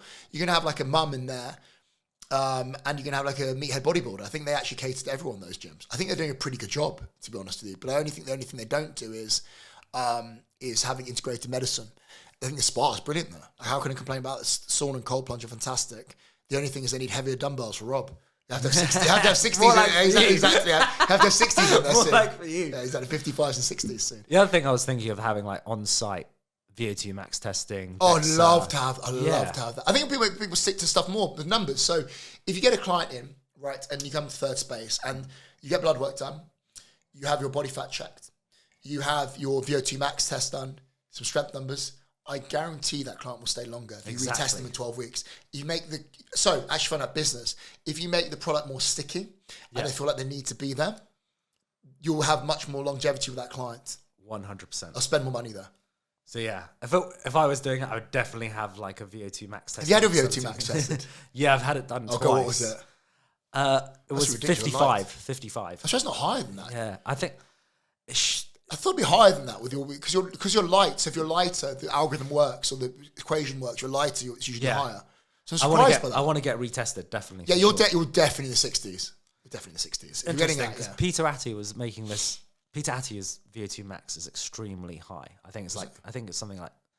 I think he said it was like in the 70s, or like 65, 70 or something. Very, very high. But he said he used to go cycling with a friend who had like a VO2 max in like the 50s, I think mid 50s, similar to me. But he would make it look easier. Yeah, so it's interesting. Yeah, it's only one measurement. It's like the heart. We have ejection fraction. You have stroke volume of the heart. They're like one measurement. It doesn't mean you're fit or unfit, because you have to remember with this also. There's other things that take into play. Literally like vascularization, capillary beds, density, all this stuff. So it's not that simple, which is not one equation. It's a good indicator of how fit someone is. You're not going to get someone who has a VO2 max of 80 and they're unfit. Yeah. Do you know what I mean, right? Yeah. And you're not going to have someone who's VO2 max of 25 and they're healthy, right? So that's something to think about. I think probably with a lot of these measurements, when you get to the high end, where we're getting someone who's extremely fit, they're probably a bit less accurate. It's like measuring on body fat. Some body fat's very, very low. It's very hard to measure. Similar to, I think, to VO2 max. I think a lot of with these things, you have to get tested multiple times, because just... You do. You definitely do, because on the day you can be tired, you can be ill. So you have to do literally two or three tests. You absolutely do. So the reason why I also say that is I think over the years I've had about 4 or 5 DEXA scans, and sometimes it's shown my bone mineral density to be lower. On others, it's shown to be a lot higher. So I think it's also to do with the actual the facility you've had it done. Yeah, probably the best thing to do is I had mine done doing the DEXA. I had mine done at UK body scan, probably similar to where you went. I went to Marylebone. Yeah, Marylebone one. I remember bone density being the highest I've ever recorded. I find the sheet for you. Literally, it's actually that they said that you actually have high bone density that come across any human being. Yeah. And they go to me. I said, "What is that genetic?" And they said about 50% genetic. But they said about bone density, they said it's also doing martial arts, contact sports, and lifting weights. Basically, with the highest bone density. So have women wanting to get really dense bones, which is super, by the way, super important. They won't make you look that much bigger, so if women are scared, but it'll make you healthier long term and get less fractures and osteoporosis, etc. Lifting weights. What I'm trying to tell them to do contact sports, do a martial art as well. Yeah, absolutely. What are your thoughts on biological age tests? I don't know, but you know what? I'm going to say I'm not going to answer that properly because I don't understand enough about them. I know it's about telomere length, but I don't know how accurate they are. Anything I say would be sort of like it's like it's like the Iran war. Anyone asks me, I go, what do you think is going to happen? I go, I have views. But the same with anyone smart is going to go, I don't know what's going to happen long term. Yeah, no, I respect that. I don't know. I don't know enough. I respect that. I think a lot of it's marketing, and I think it makes people curious. They're like, what is my... It did make me curious. Yeah, of course you're curious. Like, exactly. For example, I came across Inside Tracker through listening to Andrew Huberman, and I was just curious to get that tested. But is it actually effective? I'm sure it gives you a good benchmark, but I don't know. I wouldn't say it's like... I don't know. Yeah. I would imagine it's not that accurate. Yeah. I would think it's... because I think there's going to be other factors in play. Literally, I think that you can't just look at telomere length and then everything else comes into play, right? Literally, give an example. Someone's telomeres, they look really healthy, like long, but they have a bad heart. Like do you know what I mean? Literally, anything.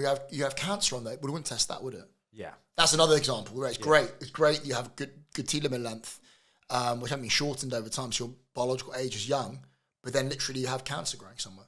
Do you know what I mean? Literally, so it doesn't really mean anything anyway. It's true. I think people want all these answers and numbers, and I think numbers and testing are fantastic. However, I think people know that what they should be doing anyway. 100%. That's another thing as well. People asking these questions. We have clients asking 4,000 questions, which is great, and they love it, just like I do. I'm interested in numbers, but also go to, let's be honest here. The first thing, let's just make you lean. Let's get you strong and lean, and sleeping properly. Don't drink alcohol. Don't smoke. That kind of thing. Why don't you pull those levers first rather than worrying about 400 different supplements, etc. 100%. Going back to also why I think it's all marketing spiel as well. As, for example, Whoop, they've come up with like some kind of age tracker as well. A lot of these devices are like, I mean, you just got to go back to first principles and see what is actually scientifically It's like the Whoop thing, funny enough. I'm sure a lot of people, I used to use one. I think that one thing Whoop's good for, so the tracking on this is great. But once you have the data of what affects your sleep and doesn't affect your sleep, then where are you going from there? So an example would be typical man, right? I'm sure you do the same sort of thing. The Whoop would go to you, had terrible sleep, or you're not recovered. I'll just choose to ignore it and train hard anyway. And when it says I'm recovered, I train even harder. So what's the use anyway? Ignore Listen it anyway. To the body, I think. Yeah, you know yourself. You know yourself. And admittedly, both of us done this before. You feel like crap, and then you actually train really well, and you feel great, and you're really weak. Yeah. But in general, you know yourself. And also, one of the biggest things I learned from Whoop actually about sleep what improved my sleep quality, having caffeine to a certain time. Weirdly enough, doesn't affect me. Like you, I can tell I drink a lot of caffeine. It doesn't seem to affect my sleep that much. But one thing that massively affected was eating late at night. Right. So eating just before I went to bed, you go out with your mates and have a late dinner, destroyed my sleep. Always would destroy my sleep. That was one of the most powerful things. And I know Brian Johnson stops food like 11, I think. Yeah, something ridiculous, 11 a.m., yeah. What I would do for most people is just have your last meal 3 to 4 hours before you go to bed. I agree with that. You go to bed at 10, have dinner at 7. Not asking you to do much, but don't have these late dinners at 9, 10. It's going to destroy your sleep. Yeah. You're a big fan of coffee. Obviously, coffee is said to have a lot of polyphenols in it. There are new brands coming out there like Exalt that are claiming to have more polyphenols retained in the grain. I don't know if that is just marketing spiel or what are your thoughts around this stuff? It's a good question. So, right, it's actually one thing I want to bring up. So the quality of coffee makes a difference. Coffee tends to harbour mold toxins, a lot of them. Very easily, I know about mycotoxins, depending on how they've been kept. So you want to, when you buy a coffee bean, make sure it's mold-free and be tested for mold. Also, coffee is very heavily sprayed with glyphosates, which definitely do cause cancer. So literally this thing about organic versus non-organic. Look, I eat non-organic food like everyone does. But in general, go for organic coffee, not sprayed with glyphosates. So the reason I'm going through this, I'm getting... Is there a particular brand that you favour? I use... What do I use? Is it Excel or... I can't remember what it's called now, the coffee. Mindful Coffee, it's called. By Amazon, Mindful Coffee. Right. And it's an expensive coffee, but then in the end, I buy the beans. Literally, each cup is about 30p, which is expensive for coffee, but it's cheap compared to getting coffee out. So about the polyphenols, right? So it contains more polyphenols. Yes, some will do. However, the best way to retain polyphenols, a few things. Number one is to grind your coffee beans fresh. That does make a difference. I have a Sage coffee grinder. Right. It actually does make a difference when you grind coffee. It does actually taste better as well, but that will retain more polyphenols and less mold. When you grind coffee, it will tend to get more mold on it. So your bag of ground coffee will retain more mold. Another thing to do, I have filter coffee. Filter coffee retains, again, the most polyphenols, more than espresso, because espresso, you're pushing some steam. It's a very hot water and steam and gas that burns the coffee beans. Right. So what you do with filter coffee, if you go to any proper barista, they'll boil the water and then leave it aside for a bit till it gets to about 90 degrees. So it cools down a bit. When you pour it over, it burns the beans less, and that retains more polyphenols. Another thing to do is use brown filter paper, non-bleached, because you have to think about this. When you're using white filter paper, there's a crap load of bleach in there and you're drinking the bleach. So what I was trying to say was it's more important how you make your coffee than just picking a high polyphenol coffee, and also making sure it's organic and grinding fresh. Got it. Yeah, I think you're right. It's actually I said Exalt, but I think it's Exalt. I think it is Exalt, isn't it? I know the brand Exalt coffee. Yeah, I think they are good. I think Exalt coffee is good. Yeah. I think if it was organic and mycotoxin free, which I think it is Exalt, I'm 90% sure it is. Yeah, it's Exhale, yeah. Yeah, Exhale coffee.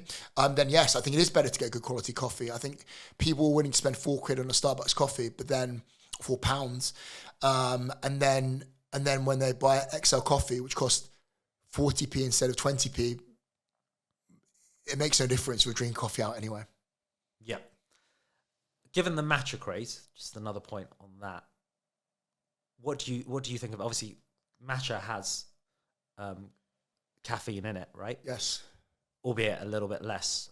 But are there benefits to having matcha over coffee? My understanding is that there's more slow, stable energy release versus like coffee.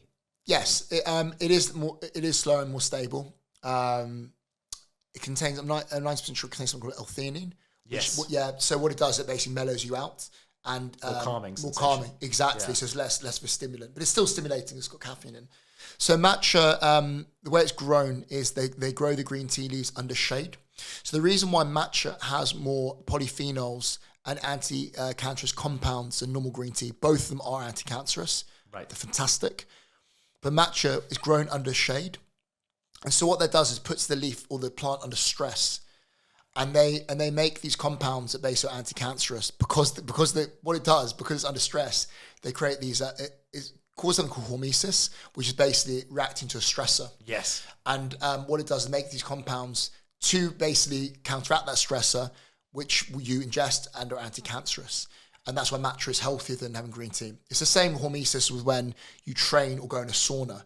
So you undergo hormesis, which is basically a healthy stressor, which reduce your risk of cancer. And that's why matcha is better than having green tea. And comparing green tea and coffee, or matcha and coffee, I just have both every day.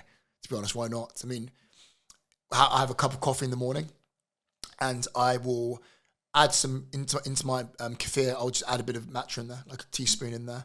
I still find matcha a little bit of a homosexual thing to do, but no. Funny enough, I actually always drank matcha as a kid because my mum, before it was well known, after rugby matches when I was 12, 13, used to make me matcha. I remember my friends coming around, what the hell is this weird green drink? And now you're laughing because now it's mental. The same as a kid who used to eat raw fish and all thought I was a weirdo. And now sushi's everywhere. But being serious, matcha is better than green tea.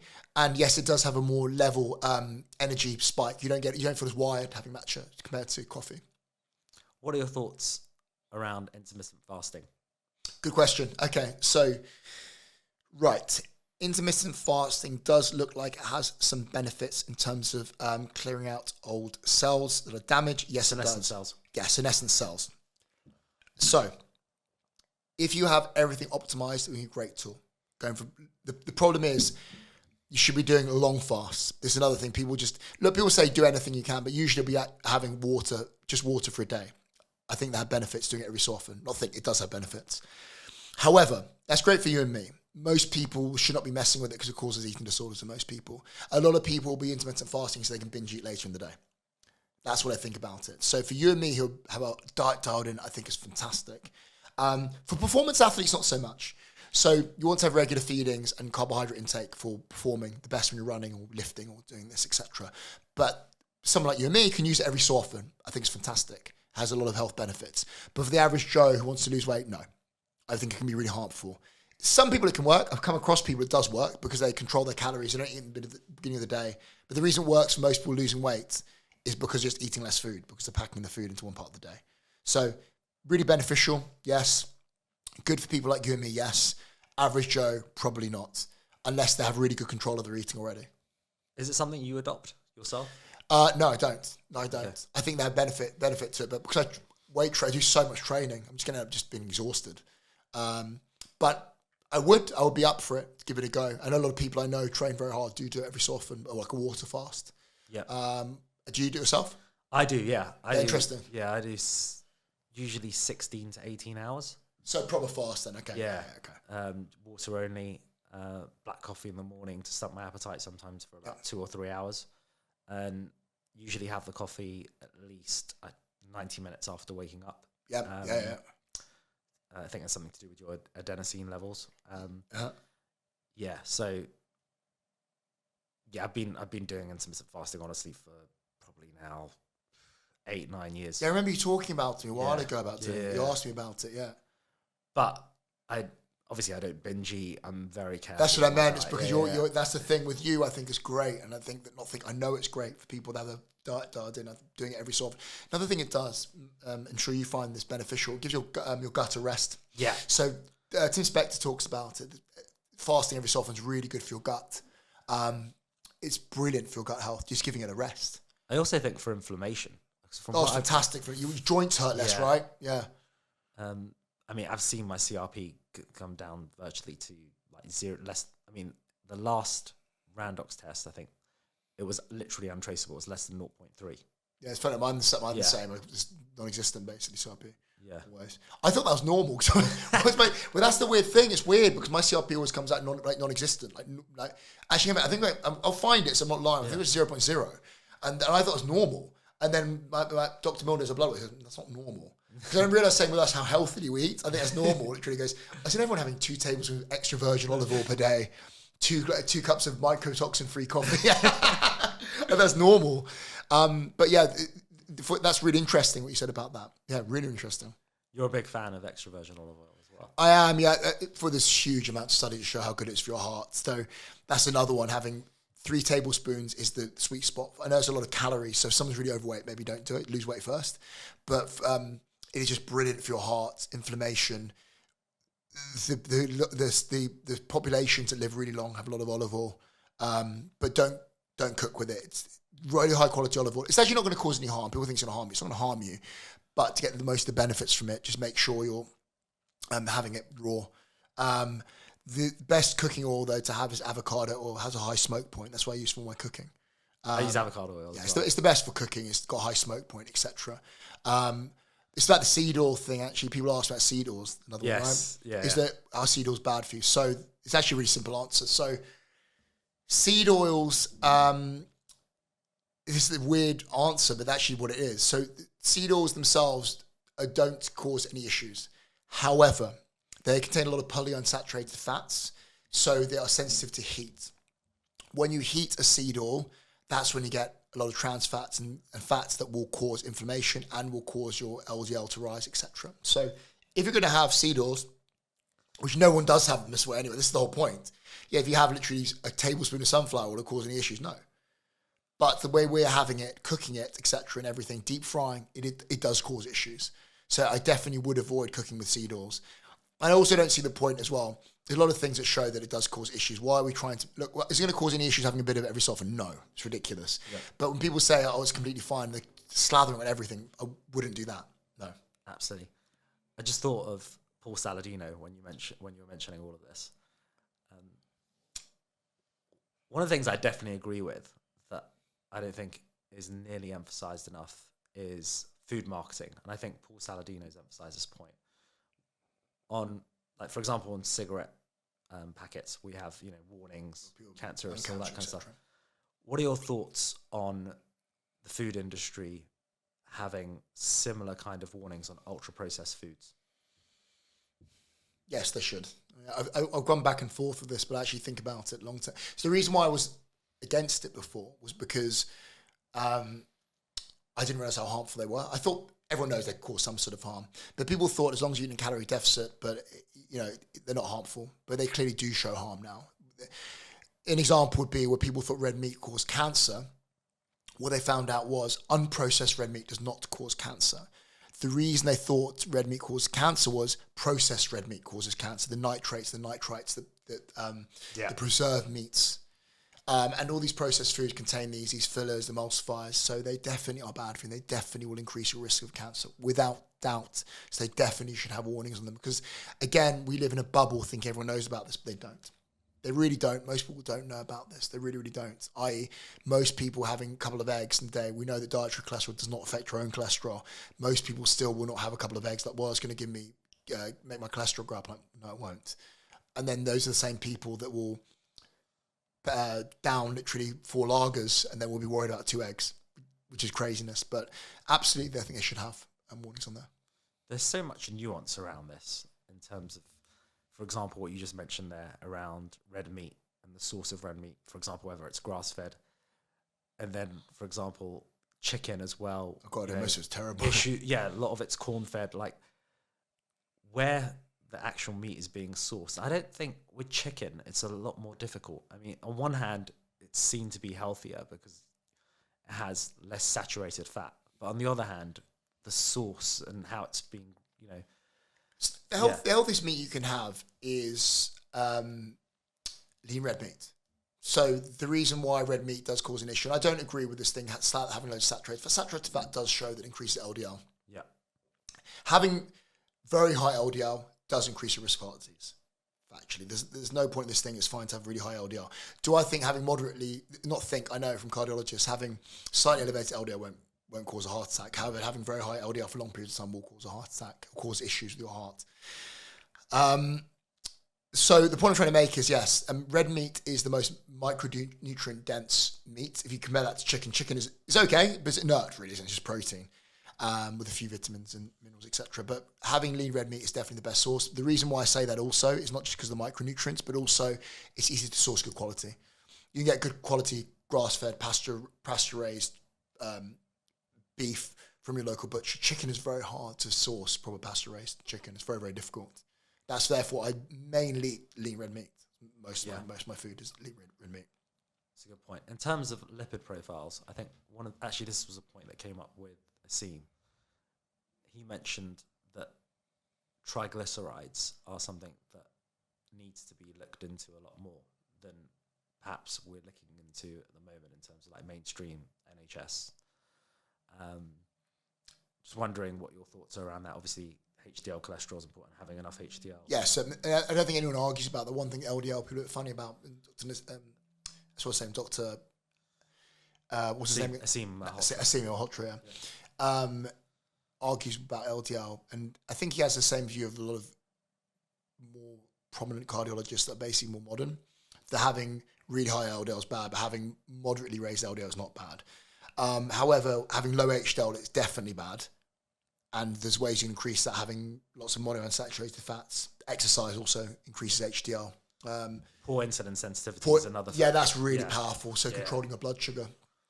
What was I getting at with that? Sorry, about triglycerides. Yeah, so try having high triglycerides. A few of my friends are cardiologists. They say that is definitely bad, having high triglycerides. You do need to be watching your triglycerides. I think HDL to triglyceride ratio is another one to look at. Yes, as well. Yeah, it is. Yeah, as well. But obviously ApoB. ApoB is the one about having as high low as possible. It's funny. That's another question, isn't it? I think that people ask whether people should be on lifelong statins. Yeah. I know Peter Attia talks about it. I know. I think so does David Sinclair. Thinks you should be on a small statin. Yeah, there's so many different schools of thoughts on this. That is one of the, a lot of things people. Well, not a lot of things people agree on. One thing, so on that note about having statins, keep it as low as possible, no one knows what the correct answer is. But one thing that is definitely correct, when people ask me, is there one thing you're sure of? One thing I'm 100% sure of everyone should be doing is having less processed foods. Yeah. That's without doubt, having less processed foods, because you will, there's obviously a lot of issues with cancer, etc. But the biggest thing is you'll feel more full. Yeah. Much less likely to get overweight by having less processed foods. And there's a lot of nuance around, for example, biomarkers like LP-little-a, which is a genetic risk factor. Yes. My LP-little-a is very high. Interesting. So I actually got a CAC scan done, but it came out as 0. Oh, so wow, amazing. That is good. It shows that there's no calcified plaque, but the problem is it doesn't pick up soft plaque. So my cousin, he's a well-known cardiologist in LA, so he suggested maybe getting the one with the dye, I think it's called a CTA. A CT angiogram. Yeah, CT so angiogram. to test for soft plaque as well, just to have complete peace of mind. Yeah. So I might do that as a next step. But then there's, like, for example, what's his name? There's this guy from Harvard. He's pretty well known. Cardiologist. He's he's a very, very smart guy. I could just, the name's not coming into my head right now. But he was just saying that if you've got low visceral fat, the LPA is not such a big issue. So like, interesting. So I'm like, shall I spend the like $2,000 and get the test done or what? So like, you're someone that probably would want to get it done. Yeah. Why not? So yeah, there's a lot of nuance around soft plaque and calcified plaque. Yeah, that's another one that's so nuanced and people have completely different opinions. And we're talking about people that, not asking the top doctor, you're asking 3 top doctors and they have different opinion. It's quite scary. Yeah. It's quite worrying, isn't it? Yeah. So like, Asim was like, it's not that much of a big deal, but like, so it's interesting. Some doctors. But you're doing the right thing anyway, like we said before, keeping lean and strong and basically just avoiding going crazy with saturated fats. There's not much else you can do. That's another way I look at it sometimes. I think to myself, you're doing all the things you can do anyway. Yeah. You can't drive yourself mad, basically, right? You can't drive yourself mad. Absolutely.